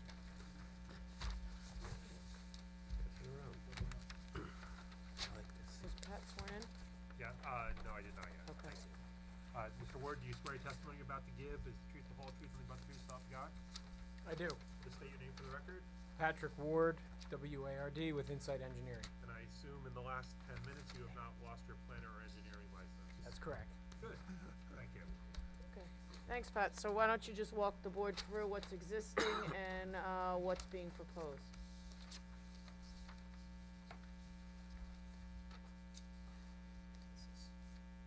Went red. Okay, we're back. Okay, first I'll just show the board a copy of our survey, which was on the list of exhibits and as submitted as part of the application. So we are block 9, lot 10. It's a 14.8 acre tract. As the chair stated in his opening, there is a 3-story, a pretty impressive structure, single family dwelling really at the front center of the property. The property contains a pool, driveways, some fencing. There were structures in the rear that have since been removed since the survey was prepared. The property is not located in a flood zone, and upon investigation by our office, no freshwater wetlands areas exist on the property. We're in the R1 zone, which requires single-family lots only, and requires them to be 40,000 square feet in area, and they must be 150 feet in width and 150 feet in depth. So based on that, we are proposing 10 single-family lots and a new street. So as you can see here, the 3-story dwelling that's on the property with the pool is to remain. This is proposed lot 10.10. As you can see, that lot is larger than the rest. We're proposing a new public right-of-way and road, as you can see, right through the center of the property. On this plan, it's labeled as Park Boulevard, but we acknowledge that that's not the final name, and it has to be approved by several agencies within the township. The road itself, curb to curb, will be 30 feet wide, so as to allow for on-street parking on both sides and then a traveled way both ways in the middle. We're proposing sidewalks on both sides of the cul-de-sac for the entire length. As I said, the existing home is to remain, and all of the improvements that you see on this plan are really designed around keeping that home on the property. We're an acceptable distance from Saxony Drive for our entrance to Park Boulevard, and our new street kind of winds through and around the existing home. For the existing house, there is an existing curb cut on Park Avenue that's to be maintained. We have to modify the remainder of the driveway, as you can see here, to provide access directly to the new street. There are existing basketball and tennis courts on the property for that home. Those are to be removed because they could not remain in a compliant condition. As you can see on this plan, we do show a proposed tennis court in this northeast corner. That's really just shown for illustrative purposes. It's not the final location, just to show the board for context where it could be proposed. But we're proposing ultimately to have that in a conforming location. And it will be exclusive to the existing house, right? Yes. It will be on lot 10.10, yes. They're not community swimming pools or community No, tennis absolutely courts? not. Okay. It's not to say that Mr. Roffe won't be a nice neighbor and let someone Understood. come over, but There is a small spur of this lot, as Ms. Krimko said, that fronts on Norwood Avenue. It's just about 13 feet of frontage. That is to remain. That will be part of this lot, which is 10.07. There is gravel on that little spur. We're proposing to remove the gravel and replace it with seeded grass. There will be no access through that. It's meant to just revegetate and remain green space. There's no way to get there. In terms of utilities, this property is served by public water, sewer, gas, and electric. We're proposing an 8-foot wide utility easement on the east side of the road, really meant to hold the underground electric service and any of that infrastructure. We are indicating a transformer down at this, right at the entrance within that easement. All the other utility lines, the sewer, the water, and the gas, are proposed within the pavement section. In terms of stormwater management and grading, the site today needs to be regraded to accommodate this development and really its stormwater management features. This stormwater management design is unique for a single-family subdivision, and really the basis for that uniqueness is the new stormwater management rules. If we were 3 or 4 years ago, we would propose a very large basin at the back of the property, really at the lowest point, hit our management criteria and discharge off-site. That's not permitted due to the lot size and the maximum drainage areas that are required for the stormwater system. So what we're doing in lieu of that and as permitted is dividing the stormwater management into 9 separate stormwater management bioretention areas. And you can see where these landscaped little lines and features are. Those are our 9 systems. We don't have to have 9. We chose to have 9 to separate all the properties and tie in what we're proposing for landscaping in with the stormwater management. And with the new rules from the state of New Jersey, spreading out the stormwater management features as much as possible is what's encouraged to really promote positive groundwater recharge. And Pat, the prospective homeowners will not be able to put fences within that area. Any fences in the property will have to be outside those easements, so essentially set back 10 feet from the mutual property line. Correct. So those features, these stormwater management areas are within a drainage easement. And yes, the fencing may be on one of the lots, cannot be beyond or within that easement and within the system. The bioretention areas are fully planted with a mix of vegetation as required by the NJDEP Best Management Practices Manual. The plantings also serve another purpose, providing some privacy and visual separation between the future dwellings, as you can see on this plan. The planting scheme is intended to feel natural and avoid the negative visual impact of your classic grass or sand bottom stormwater management basin. So these will be unique in that they'll be fully vegetated. All the proposed systems will discharge to a perimeter collection pipe system. And that's all within an easement All around the within an development. easement, yep, and all those areas do connect, so technically it is one easement. And all that runoff that is managed, that is treated, will be discharged to the northwest, which is really the lowest part of the property. There's an existing drainage easement through our adjacent lot 6.12, and then through lot 33 on Perrine Avenue to connect to municipal infrastructure on Perrine Avenue. From there, and we connect to an existing inlet right here on the southerly side of Perrine. From there, everything heads north and down in elevation towards Whale Pond Brook, ultimately. In terms of traffic generation is anticipated to be typical of single-family development, and traffic impacts here are limited as we're only proposing 9 additional homes.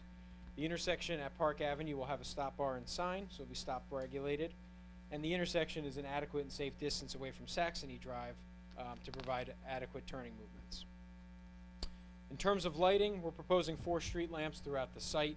We have them kind of strategically placed, one at the entrance or the intersection, and then one at each bend in the road or at the termination of the cul-de-sac. The spacing of the poles we feel is appropriate for a new residential street like this. In our opinion, the entire road need not be lit by numerous lights to be lit similarly to a commercial parking lot. It's meant to be a cul-de-sac, a quiet residential street, so we've lit that appropriately. In terms of tree removal and landscaping, 77 qualifying sound trees are to be removed as part of this application, and we're seeking to fully replace all of those trees. In total, we're proposing 182 deciduous trees and 275 evergreen trees. Those are really, there's a mix here. We have all the plantings within the stormwater management basins, which are a mix of shrubs. There's a grass mixture, and there's also trees, evergreen and deciduous, and we're just proposing to line both sides of the streets with street trees.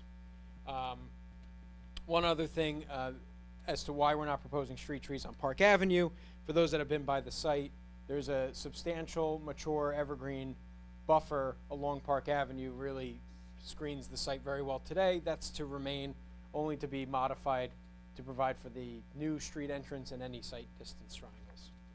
And can we comply with the comments in the engineering review letter? Yeah, we take no exception to any of the detail or note revisions as noted by Mr. Matlack. Same with the stormwater management comments. And we're happy to work with him on the landscape comments. One note about that, our goal here is to provide deer-resistant plantings. So we'll happily work with CME to make sure we hit the deer-resistant and keep your office satisfied as well, even with the seed mixtures. Right. And one additional thing, and I'll defer to the board and perhaps the board attorney and its professionals. The U.S. Post Office has a new policy where they require the collective box units in any new development, meaning they don't like single individual mailboxes. They don't want to work. Well, we ran into this. Right, on so Oakland we every day. just ran into this with regard to the build out of the previously approved many years ago at the Oakers Country Day Camp. Our intention is to fight for individual mailboxes with the Postal Service. However, in the event we lose that fight and they require a centralized unit, we would ask that should the board approve this, that centralized mail unit would be able to be administratively approved by your board's professionals to comply with the U.S. Postal Service. We didn't design it because we don't want it. But in the event we are left with no choice, we would just ask that be permitted to be done. And obviously that would have to be on a lot with an easement, and it would be maintained by the homeowners association. I don't have any problem with that. I have You guys a don't have a question. problem with that, right? No. I have a question about that. If a centralized unit is required, would it be sheltered or would it be on a concrete pad? How would that work? How would that look? Would it have some type of like roof over it or is that not? My gut instinct is that it wouldn't be housed in some sort of shelter. I think the ones that they make now are weather resistant and size enough to receive packages too. So, on a concrete pad. But again, it's not our preference, and we're gonna look to fight against that. And I believe with that last item, that's all we have from, And I'm gonna Yes, throw a which is our minor only monkey witness. wrench into it. I just realized when Mr. Ward talked about the fact the existing driveway is coming out to Park Avenue, that something clicked up here. I checked the ordinance, and because that lot is now a corner lot, the ordinance says that if you have a corner lot on a collector street, that the driveway can only go out to the street of lesser classification. So a variance would be necessary for the existing driveway. I don't have a problem with it, but I'd hate to see them go to file the subdivision and have somebody flag the fact that a variance is necessary, and they'd have to come back here. It's an existing driveway, so I really don't have a problem with it. the applicant would prefer to keep it, and since it's functioned that way for decades and decades, we would ask that the board grant that variance to the extent that it's required. But Can you repeat what the variance is, please? The The variance, It's the section of the ordinance is 2145.13C. It says in residential zones, corner lots on collector, major, or arterial streets shall have driveway access only to the street of lesser traffic classification, and that would be the local street that's being created. Okay. So technically, there's a variance necessary for the existing driveway, even though it's Right, so existing. the Good variance catch. would be, the variance would be to just maintain the existing driveway. Okay. Do you have an aerial photo of what it looks like now? I do not have one with me, Mr. Chair. No. I mean, it's the best I can do, which is completely not an aerial, as requested, is show you the survey. I mean, most of the property is green. There's horse stables. Yeah, unfortunately, I don't have a current aerial for you. We did present the tree location and removal plan, which clearly identifies all the trees on the property. Can I see that? Sure. I have to hear.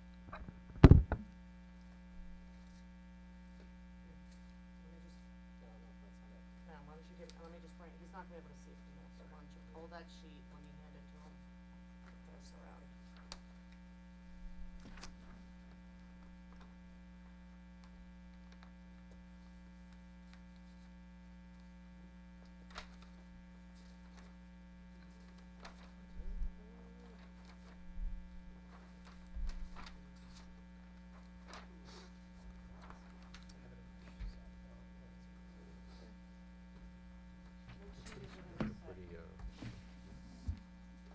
C201. The tree C. C.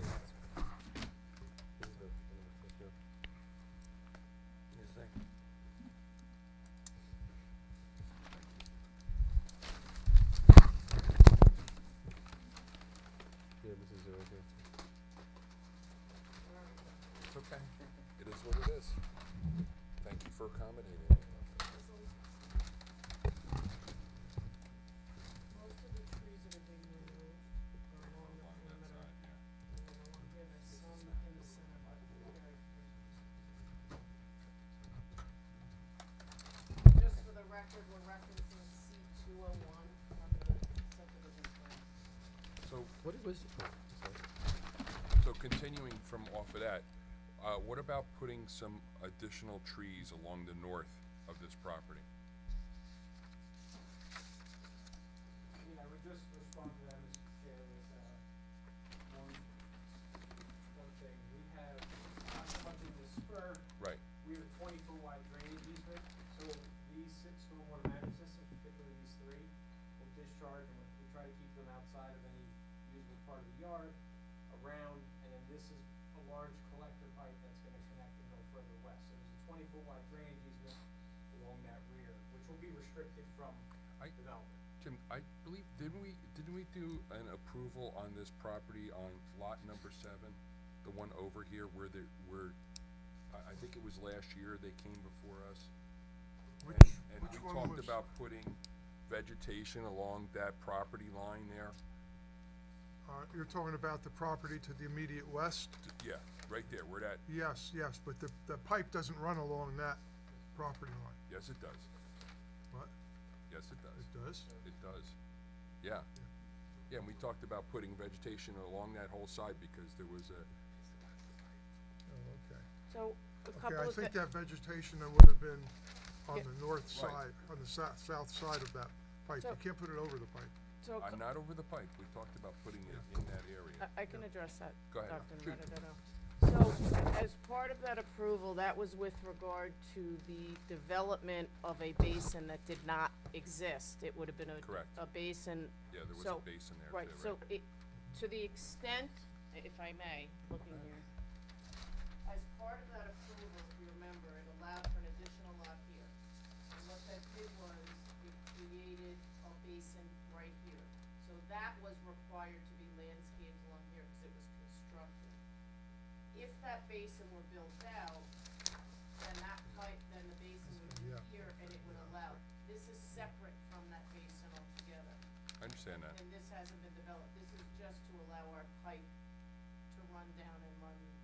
run through. This has nothing to do with the development of this particular I'm not parcel. talking about develop, I'm just saying, have you given any thought to putting any trees on the northern part of this property? Correct.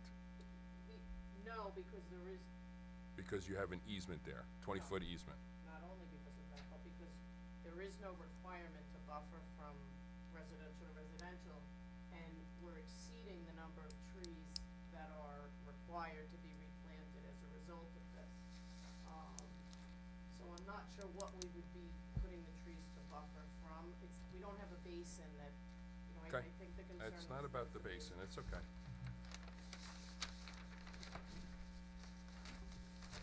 Any questions from the board? I have a bunch, but I'm kind of overwhelmed by the amount here. I do have a very minor question, though. Park Boulevard is the proposed name. Not necessarily. To say, 'cause there's already a Park Boulevard. No, that was just I think that was for plan purposes. Patrick had indicated that it'll be subject to the review of all the necessary, officials.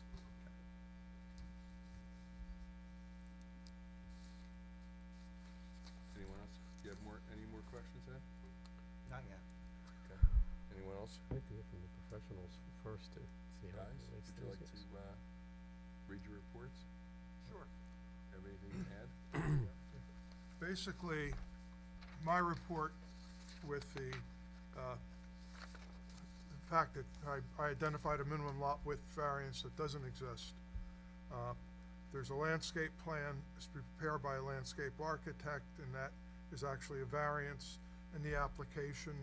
The applicant's attorney has indicated to me that the plan was prepared by a landscape architect, but the title block doesn't show that. So I would say if the board is inclined to approve this application, that should be a condition of approval, that there should be a landscape plan signed by a landscape architect. You have the 2-foot change in grade. I think, and I will punt to bet on that because it's really an engineering issue. There's not, aesthetically, it's not that significant. So I would say, it's tied into the drainage and the engineering. There are no design waivers that I could see. Jim, can I just ask you, is that really a variance or is that a design? It's a variance in this ordinance. It's a variance, Yes, okay. yes.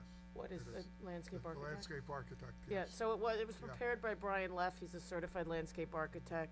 He just submitted it to Insight and they put it on their plan and he didn't sign and seal it. We'll certainly submit the signed and sealed version.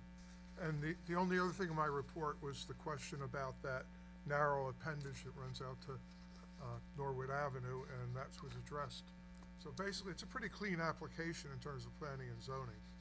And you're comfortable with the tree replacement plan? Yeah, the tree replacement exceeds the ordinance requirements. Okay. Bennett? So a couple things in my report that haven't been addressed yet. Can you talk to the board about affordable housing requirements for this application? So there is no affordable housing requirement or set aside as would typically be seen.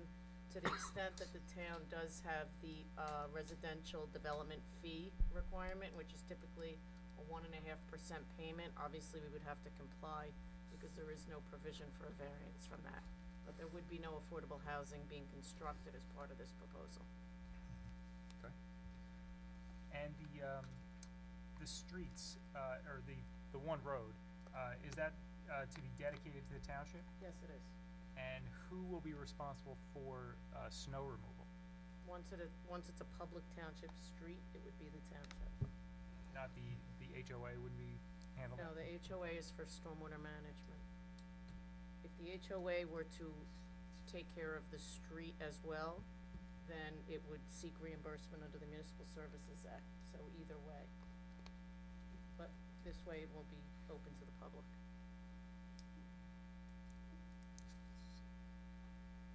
Are there, obviously the buildings are not designed yet, but are basements anticipated? You have a lot of stormwater management basins, basically in close proximity to the buildings, so that's my concern. Yeah, so basements we do anticipate basements, and we acknowledge your note about groundwater mounding analysis, so we could provide that, and then the basement elevations would be based on the extent of mounding.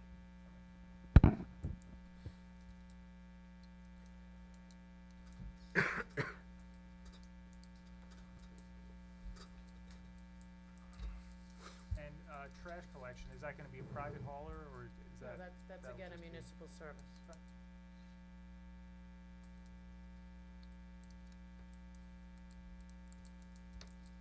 Mr. Chairman, those are the parts of my letter that weren't addressed yet, so, that's all I have, at this time. Any other questions from the board? Mr. Chair, yes. Yeah. Air conditioning condensers and generators, they'll be in proper locations, you Of know. course, conforming. We had told, so we kinda wanna get it now. No, understood, but those were obviously much smaller lots, and, you know, with these size lots, I would think an applicant would be hard pressed to come in for a variance for that. All right, any, questions from the public? So, sir, you get up. Do we have a microphone? Yep, right here. Okay, you're gonna state your name, your address, And I'm gonna swear you in. and then he's gonna swear you in, and you're just gonna, Sir, do you swear your testimony about to give will be the truth, the whole truth, and nothing but the truth, so help you God? I do. And just state your name for the record, My name is Keith Stern, S-T-U-R-N, and your address, Mr. 238 Perrine Avenue. Thank you. Okay, I have a couple questions. I'm not against the development, but I am concerned how it affects my neighborhood and my house. So, this is my house here. I own that property and that property. The sloping, existing sloping is, there is a big swale right here. And all the water from this side of the neighborhood goes into this property and goes down into here, and it's sort of a natural retention basin right down there. They are planning on filling this. It's probably 10 foot, 12 foot in elevation change in that location. So first of all is they've already seen dumping right here. I'm not sure if it's for this property or for something else, but it's all construction waste. My concern is there was asphalt, concrete, all kinds of miscellaneous stuff. So my question is, what's in place to make sure that they're not putting just miscellaneous stuff? I work for the gas company, so I've seen a lot of construction and everything else, and a lot of times these things just get filled with anybody who wants to drop anything off. They put up a big sign that says, you know, with this much fill, you're going to probably need to involve some kind of regulating agency to have that much fill. You So, Mr. really Stern, can't. I can sort of answer that. They're gonna have to comply with all regulations, state codes, municipal codes. That's not really for this board, because it's not a zoning and planning issue, but they have to comply with all building codes, disposal codes, sanitary codes, anything you can possibly imagine. They're gonna have to comply with that. Okay. So, that's the first concern. Second concern is that the slope goes back towards this corner. Right along the edge right here, there is a major drop off. So at this point right here, it's the elevation of the proposed property, of the new elevation, is higher than the properties on Perrine Avenue. And in the last 5-10 feet, I didn't have a scale, so I couldn't scale it off. There's a very steep drop of probably 5-6 feet, and then you have a little area and it just bangs into mine. So any water coming down is going to go into our properties. So you have our properties draining this way, getting stocked, and then anything here coming from here. Now I'm assuming these will stop. I don't know, haven't seen the design of those, but you're still going to get runoff this way and then down this way. It's going to flood out our properties, the back of our properties. So I'm gonna assume that's a form of a question and just let Pat answer that. Yeah, so. go right ahead. Mr. Stern, I do agree with you that the rear of several of those Perrine lots are sloped towards us. The stormwater management system at the very north end of the property is one of the largest in terms of width. We have to accommodate all off-street runoff to or off-site runoff to our property. That includes about half of those Perrine lots. So our system accounts for off-site runoff to be collected, managed, and then sent So around. let me ask you it in plainer English. Sure. Sorry. The stormwater that's coming to our site today will be able to continue coming to our site. Correct. And the stormwater that we're generating from our site is not going to go into Mr. Stern's yard or any of the yards on Perrine.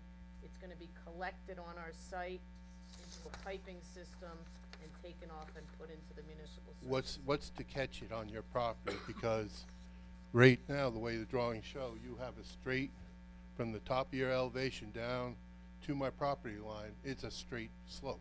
So why don't you go ahead and answer that, Pat? There's no swale, there's nothing there to catch.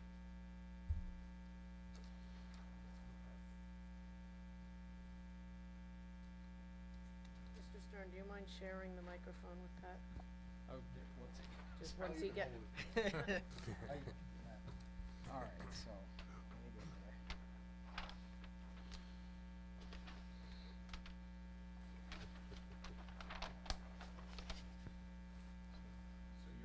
See how you come straight down? You're coming straight down, sloping right down there. There's no real swale. That's in this particular location, off-site, all of this runoff comes. That's my property right there. Yeah, and it's allowed to continue further west. What we could do is this manhole here, we can make it an inlet as well and collect it as a. Well, can you put, can you put a swale between here and here? I don't think a swale is appropriate. I think we could put another structure in here to collect and make sure nothing heads to your property, 26 here. But we. All this right here is coming this way. No, it's going into a pipe. No, this right here, this elevation comes down this way. Right. And it's gonna go there, it's gonna hit this, and it's gonna accelerate. And it's gonna come down faster because it's steeper. You're at 43, I'm at 38, so that's 5 feet drop within, how many feet is that? About 25, 30. From back here, it's 20-foot wide easement. That's 20 foot to there, so in 20 foot, you're dropping 5 feet. It's a pretty steep drop. So everything from this point, the elevations to your west are lower. That's based on the survey. Right here, right here. Well, not here. Along this northerly property line of our lot and adjacent lot 6. Oh, yes, this property slopes like that. It comes towards that low point which you mentioned at the Yep. onset. I think out of an abundance of caution, we could add collection rather than a swale, or well, maybe a combination of both. We could add collection there. I mean, because you're going for a natural look, so I was thinking a swale would be something, but there's nothing there to stop it from the water from coming back up. We could, what we would offer is we would work with the board engineer to ensure that there'd be no water running off the site, whether it's a swale or any kind of drainage structure to do that, within that easement. Yes. You mentioned this, your lot 26 and 27, 2 lots? Yeah. But I mean, But there's, yeah. they'll have the same problem even though they're not adjacent to you. Right, I mean, we don't wanna create a situation where we just save his lots, then someone else who wasn't No, here no, along there. Yeah, I'm trying to be clear. And I'm trying to, even though I don't like that guy, I still. And there's gotta, to No, Ms. and Krimko's point. I didn't you're mean go- that. I know you didn't. Yeah. So to Ms. Krimko's point, the condition's going to be they're gonna work with the board engineer to ensure there will be no Please. water runoff into those, prime properties. Sure. Yeah, Patrick, I think that the way you have it laid out, there's kind of an, using the existing topography of the neighboring lots, there is kind of a naturally created swale. I think, this gentleman's, correct in that it can probably be a little more well-defined. And I think it's a good idea to put, some additional inlets like you said. I think you should address that concern. Next thing is, I'm sorry to keep everybody. when you cut all these trees down, they were all very mature trees. You know, they were 40-foot high, 50-foot high, trees like this. Not putting something back there would be a shame, even if it's, you know, some cedars or, I mean, it's gonna be a wet area because of So, are you, the drain. you taking down trees, those Oh, mature trees? they clean cut the whole thing. Oh, they've been taken down already? No, so, Yes, let me, no, I'm not, I'm time out. I'm trying to answer the question.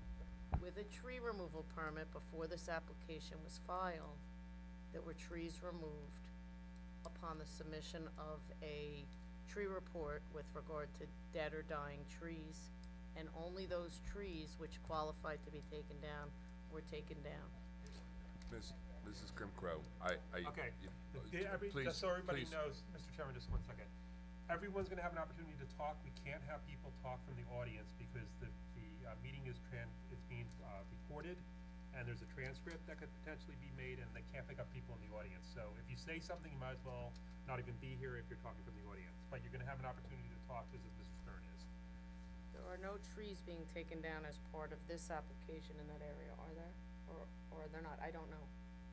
No, I'm asking you, Patrick. I don't think so. Let me just check real quick. I don't know off the top of my head.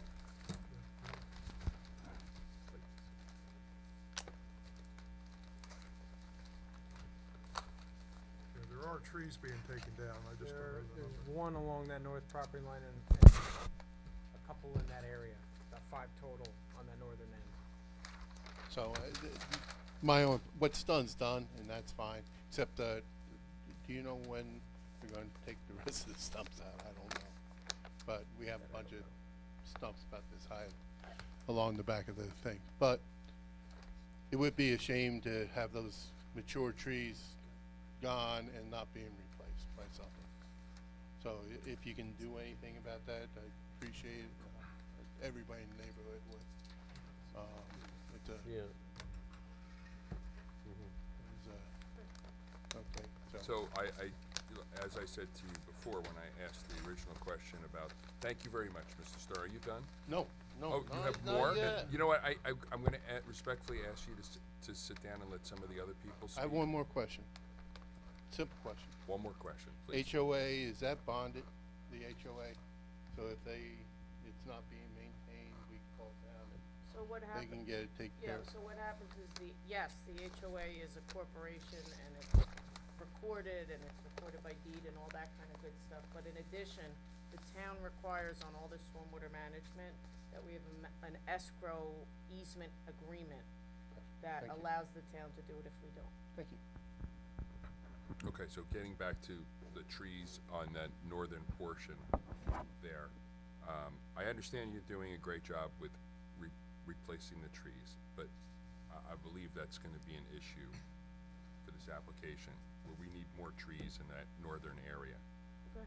So I don't know if that's something that we can try to figure out how to accommodate that. Well, again, I think it would have to be set in from the easement. Correct. I think that we can certainly, We have so much property here. we can reallocate some of the trees that we're planting as indicated to put some of those, what will grow to be shade trees in that area. And to the extent that some of those trees can go within the easement, I don't know, Jim. Yeah. Whether or not there are types of trees that will grow like shade trees like that were there, that roots wouldn't impact the pipe. No, because then the trees are susceptible to winds and they can be blown So over my much suggestion easier. is we would put it on the lot side of Yeah. of the easement. And again, from hearing from the grade differential, that might actually even be a better benefit to the neighbors because Yeah. it'll be more visible to them if it's set into our property a bit. Correct. Okay. Anyone else have any from the public? Any questions?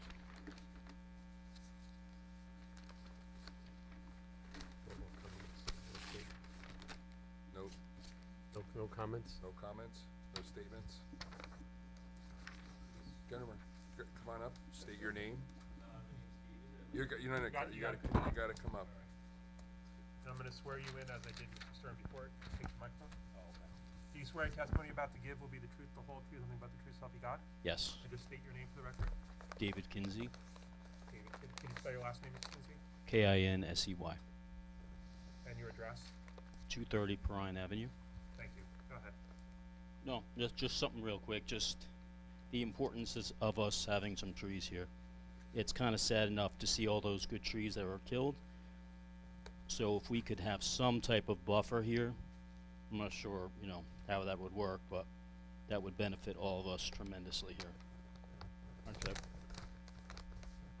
So as I indicated, we will plant some of the shade, I assume they're shade tree type trees. I'm assuming it's not evergreens, it's some type of deciduous trees along that easement line. No problem. And obviously that would be subject to Jim's review. Of course. Any other questions? Yeah, please come up. Again, I'm gonna swear you in also. Do you swear in testimony you're about to give will be the truth, the whole truth, nothing but the truth, so help you God? I do. And just state your name for the record. Lisa Stern, I live at 238. My question is, the house 260 at the end of Perrine, that's gonna be the water's gonna flow, most of the water into that. There's one drain there that's constantly getting clogged. Is the town gonna put another one in, or? So For that the runoff. receiving inlet is proposed to be doubled in size. They're Right gonna- now it's one, Right, right. it'll be Okay. double wide. All right, Ms. Stern, you can't. Yeah, All right, what are the pipes, they're gonna be widened as well? Cause it gets clogged with stuff, garbage, people that throw garbage in the street. And, it just overflows constantly, backs up. So are they gonna make two? Is it gonna be the same little one that's there now for 9 more homes? Are we talking about the pipe in, just so I understand? The actual drainage, like the grate that's in the road, cause I'm assuming that's where it's gonna be. Yeah, we'll work fed with into. Ben to make sure that whatever's there is either cleaned or can accommodate what we're proposing. The town doesn't clean it now, so. Right, but if we're attaching to it, we could clean it as part of that.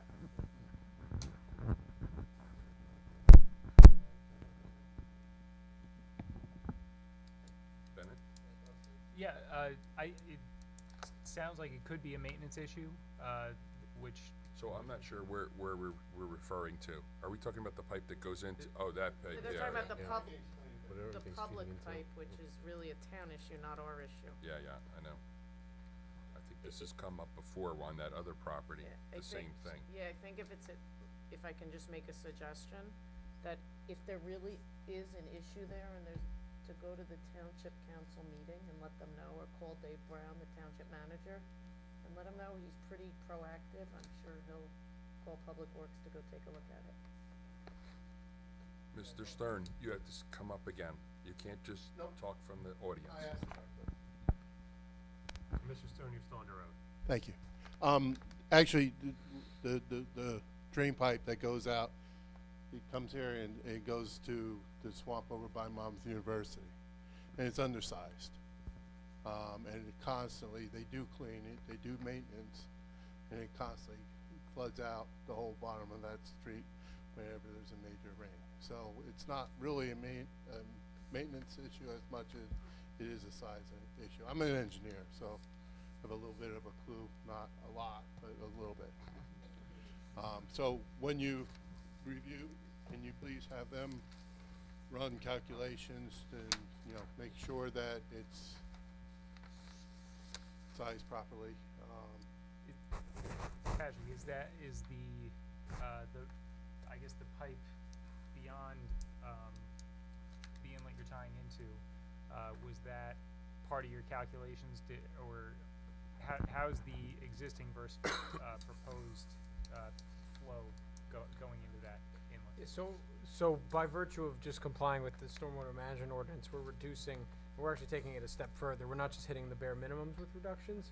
We're going above and beyond that, just because we have so many systems. So I would say we're going above and beyond reducing runoff from the current condition today, and everything does head towards, so where that easement is on lot 33, that is the first place of relief from all of these properties along Park Avenue. Ultimately, everything does head that way. So if there was a 100-year storm event, everything would go down Brine. So we're maintaining that point of analysis, and we're reducing the runoff, to that point. And I know that, Mr. Stern, you're an engineer, but everybody here isn't, so Okay. just if I can ask you to put it a little more simply. So, But, no, I'm just sorry, if I could just ask Patrick a quick Oh. follow-up question. So all the water from our site is going there today? Correct. you have a retention pond right there. It's a natural Right. retention pond. But then it So- eventually, that's where the discharge is eventually, it may stay there, so we're doing the retention on our property instead. In the larger storm events, what is a low spot on the adjacent lot to our west fills up, and there is the lowest spot along Pine Avenue is where that easement was secured on lot 33. There is a bit of a swale through that point. We're not using the swale at this point as proposed. We're using piped connection, and we're connecting to that B inlet, which is on that south side of Perrine. So ultimately, everything does get to that point. We're just maintaining that drainage pattern. But not now. Right now, it comes and it settles here and it there. The low spot is to our west. Yes. And then, but then Right there. only a couple feet higher than that is the swale out to lot 33 and through to Brine. And it was all, this whole area was surveyed, and modeled accordingly. Patrick, do you know what size pipe that is, that's in question? I don't, off the top of my head, Or was that surveyed? I believe it Part of it. was.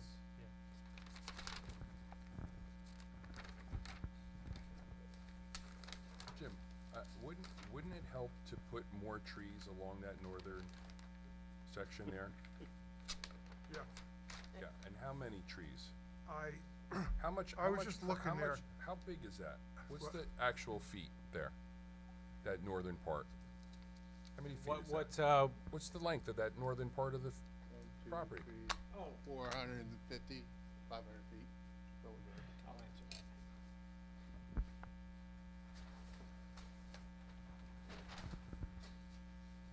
There it goes. 423 feet. Thank you very much. so I'm thinking, do them a little bit staggered, and maybe one every 20 feet. And I think we can, because they have supplied more trees than the ordinance requires. I understand, We but could probably those take some trees of them are out not- of those swales. Those trees really would be better served in that area Yeah, as yeah. opposed to where they are on Yeah, the yeah, on the property. swales, We're fine with that. Yeah. Okay. So one every 20 feet? Yeah, yes, that's what I would suggest. 20 or 25, I didn't hear. 20. Okay. If, and stagger them a little bit, so, fine. yeah. As I said, we'll, collection point or whatever they- that number is, whatever Jim they- thinks they is do the appropriate, we'll do. Okay. The vegetation helps the filtration.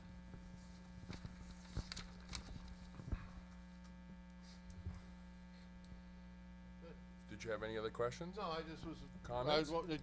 I just would like them to make sure that that pipe going over to Monmouth University is adequate size, that's all. Very good. Any other questions? We're gonna close the public hearing. All say aye. Aye. Thank you, Mark. I move for a positive resolution, giving the tree relocation, correct? And all of, we're gonna give them the variance for the driveway? Actually, That's your decision. I have an issue Well, with the variance for the driveway. we could have a second and then a discussion. So you, I don't believe we should give them the variance for the driveway. I think the purpose of the project is to take them onto the lower commercial, or the lower, sided road. So I don't understand why they would still need an I can exit. answer that. Exit. I can answer that. Is the board familiar with this property? I imagine we all drive by it on a regular basis. yes. The entrance to this estate and the historic entrance, there are two beautiful pillars with landscaping around it that create the entrance to this estate. So the property owner, for aesthetic reasons, wants to, it has less to do with access onto park. Who cares about the access? It has more to do with preserving the look of this. Can he gate it and lock it off so it doesn't exist anymore, or, cause if there are cars coming out of there, then there's, There is a there's- gate on.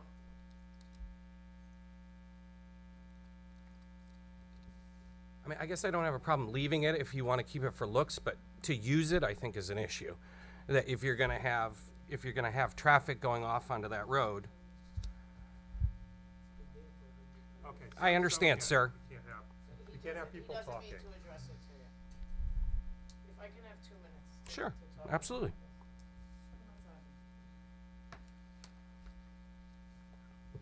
John, you go too.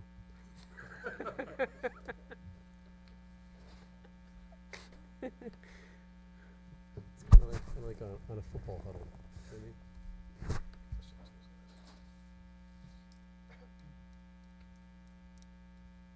Your eyes on that clock. Yeah, I think we're, I mean, beautiful. I mean, we're done, we're almost done. we with were those done. I was, applications. I It's was still there. not finished. I was there until someone, sidebarred me. Sorry. Sideboard. I Yeah, I get it. asked I get it. if I had any more questions. Yeah, I didn't have a question. I just didn't have to pertain. Well, just on the, Let's not talk about the application right well, now. just on the, Process is what How he's about those asking about. giants? just on the How process, about that? just on the process. My right? He makes a motion, we second it, then we can have discussion, right? That's really on the process. That you don't have this, you're not precluding discussion, so people can still discuss and ask I questions. think he stopped, I think he made his statement before the second was made. Yes, though. yeah, I was about to second it, so, okay, but when we get So I have discussion. no problem with what's going on right now. Right, If the second was made. but we should still do it, we should have the motion and then second Yeah, or you not don't even second. Right? need, process-wise, the statement, if you had an issue with the variance, it should have been made prior to the motion being made, but Yeah, it's fine. Are you okay? You Tylenol or I'm something? tired. Hey, do you have any- It's all alright, good. yeah, do you have anything else? Yeah, I agree. Concur. We're gonna have a nice chat. What? We're going outside too. We're outside, you and I, bro. Well, Yeah. Yeah. It's nice. Find out, won't we? oh, no, wrong way. You know what, he's actually right. Another way. I want all this. Right. I know, no, I agree, I agree. Yeah, I mean, for the most part. Opportunity, let's just put it that way. It is the applicant's very strong position to wanna maintain the use of this driveway as well as the aesthetics of it. It's important to the extent that there's, it's a single-family home, and whatever traffic is coming out this way will continue to come out this way is the position. And whether it comes out on here and goes to here or it's the same impact on Park Avenue. This isn't a situation where we have Monmouth Road and a little side street where it's busy or where there's an issue. There are not a lot of driveways along here to start with. I think from your engineer and our engineer, we don't see it as a traffic issue. I think it's more of a technical issue by virtue of your ordinance. So much so that it wasn't even picked up until as we started. However, you're still asking for a variance, Yeah, and I think that's. We are asking for the variance, there's no question, and the intent of the variance is to allow this house to continue having this access and to maintain this historic. To have to close it off with a gate would really change the whole look of what's there, and to say that they can't use it if it's there. Anyone else from the board have an issue with the driveway? I do not. I have no issue with the driveway. So, Okay. I'm gonna respectfully, Well, I guess, they're just on a poll here. No issue. we're all okay with the driveway. I'm yes. okay with I'm okay with that. Okay. And I just wanna confirm for the record, there's no one from the audience who wants to speak on this point. There are none. Okay. Thank you. You're welcome. So I'll second the motion.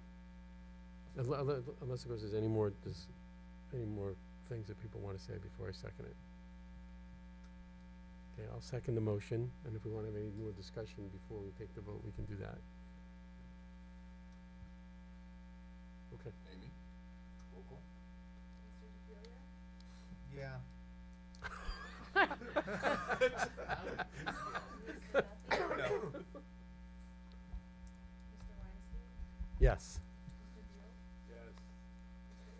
Yes.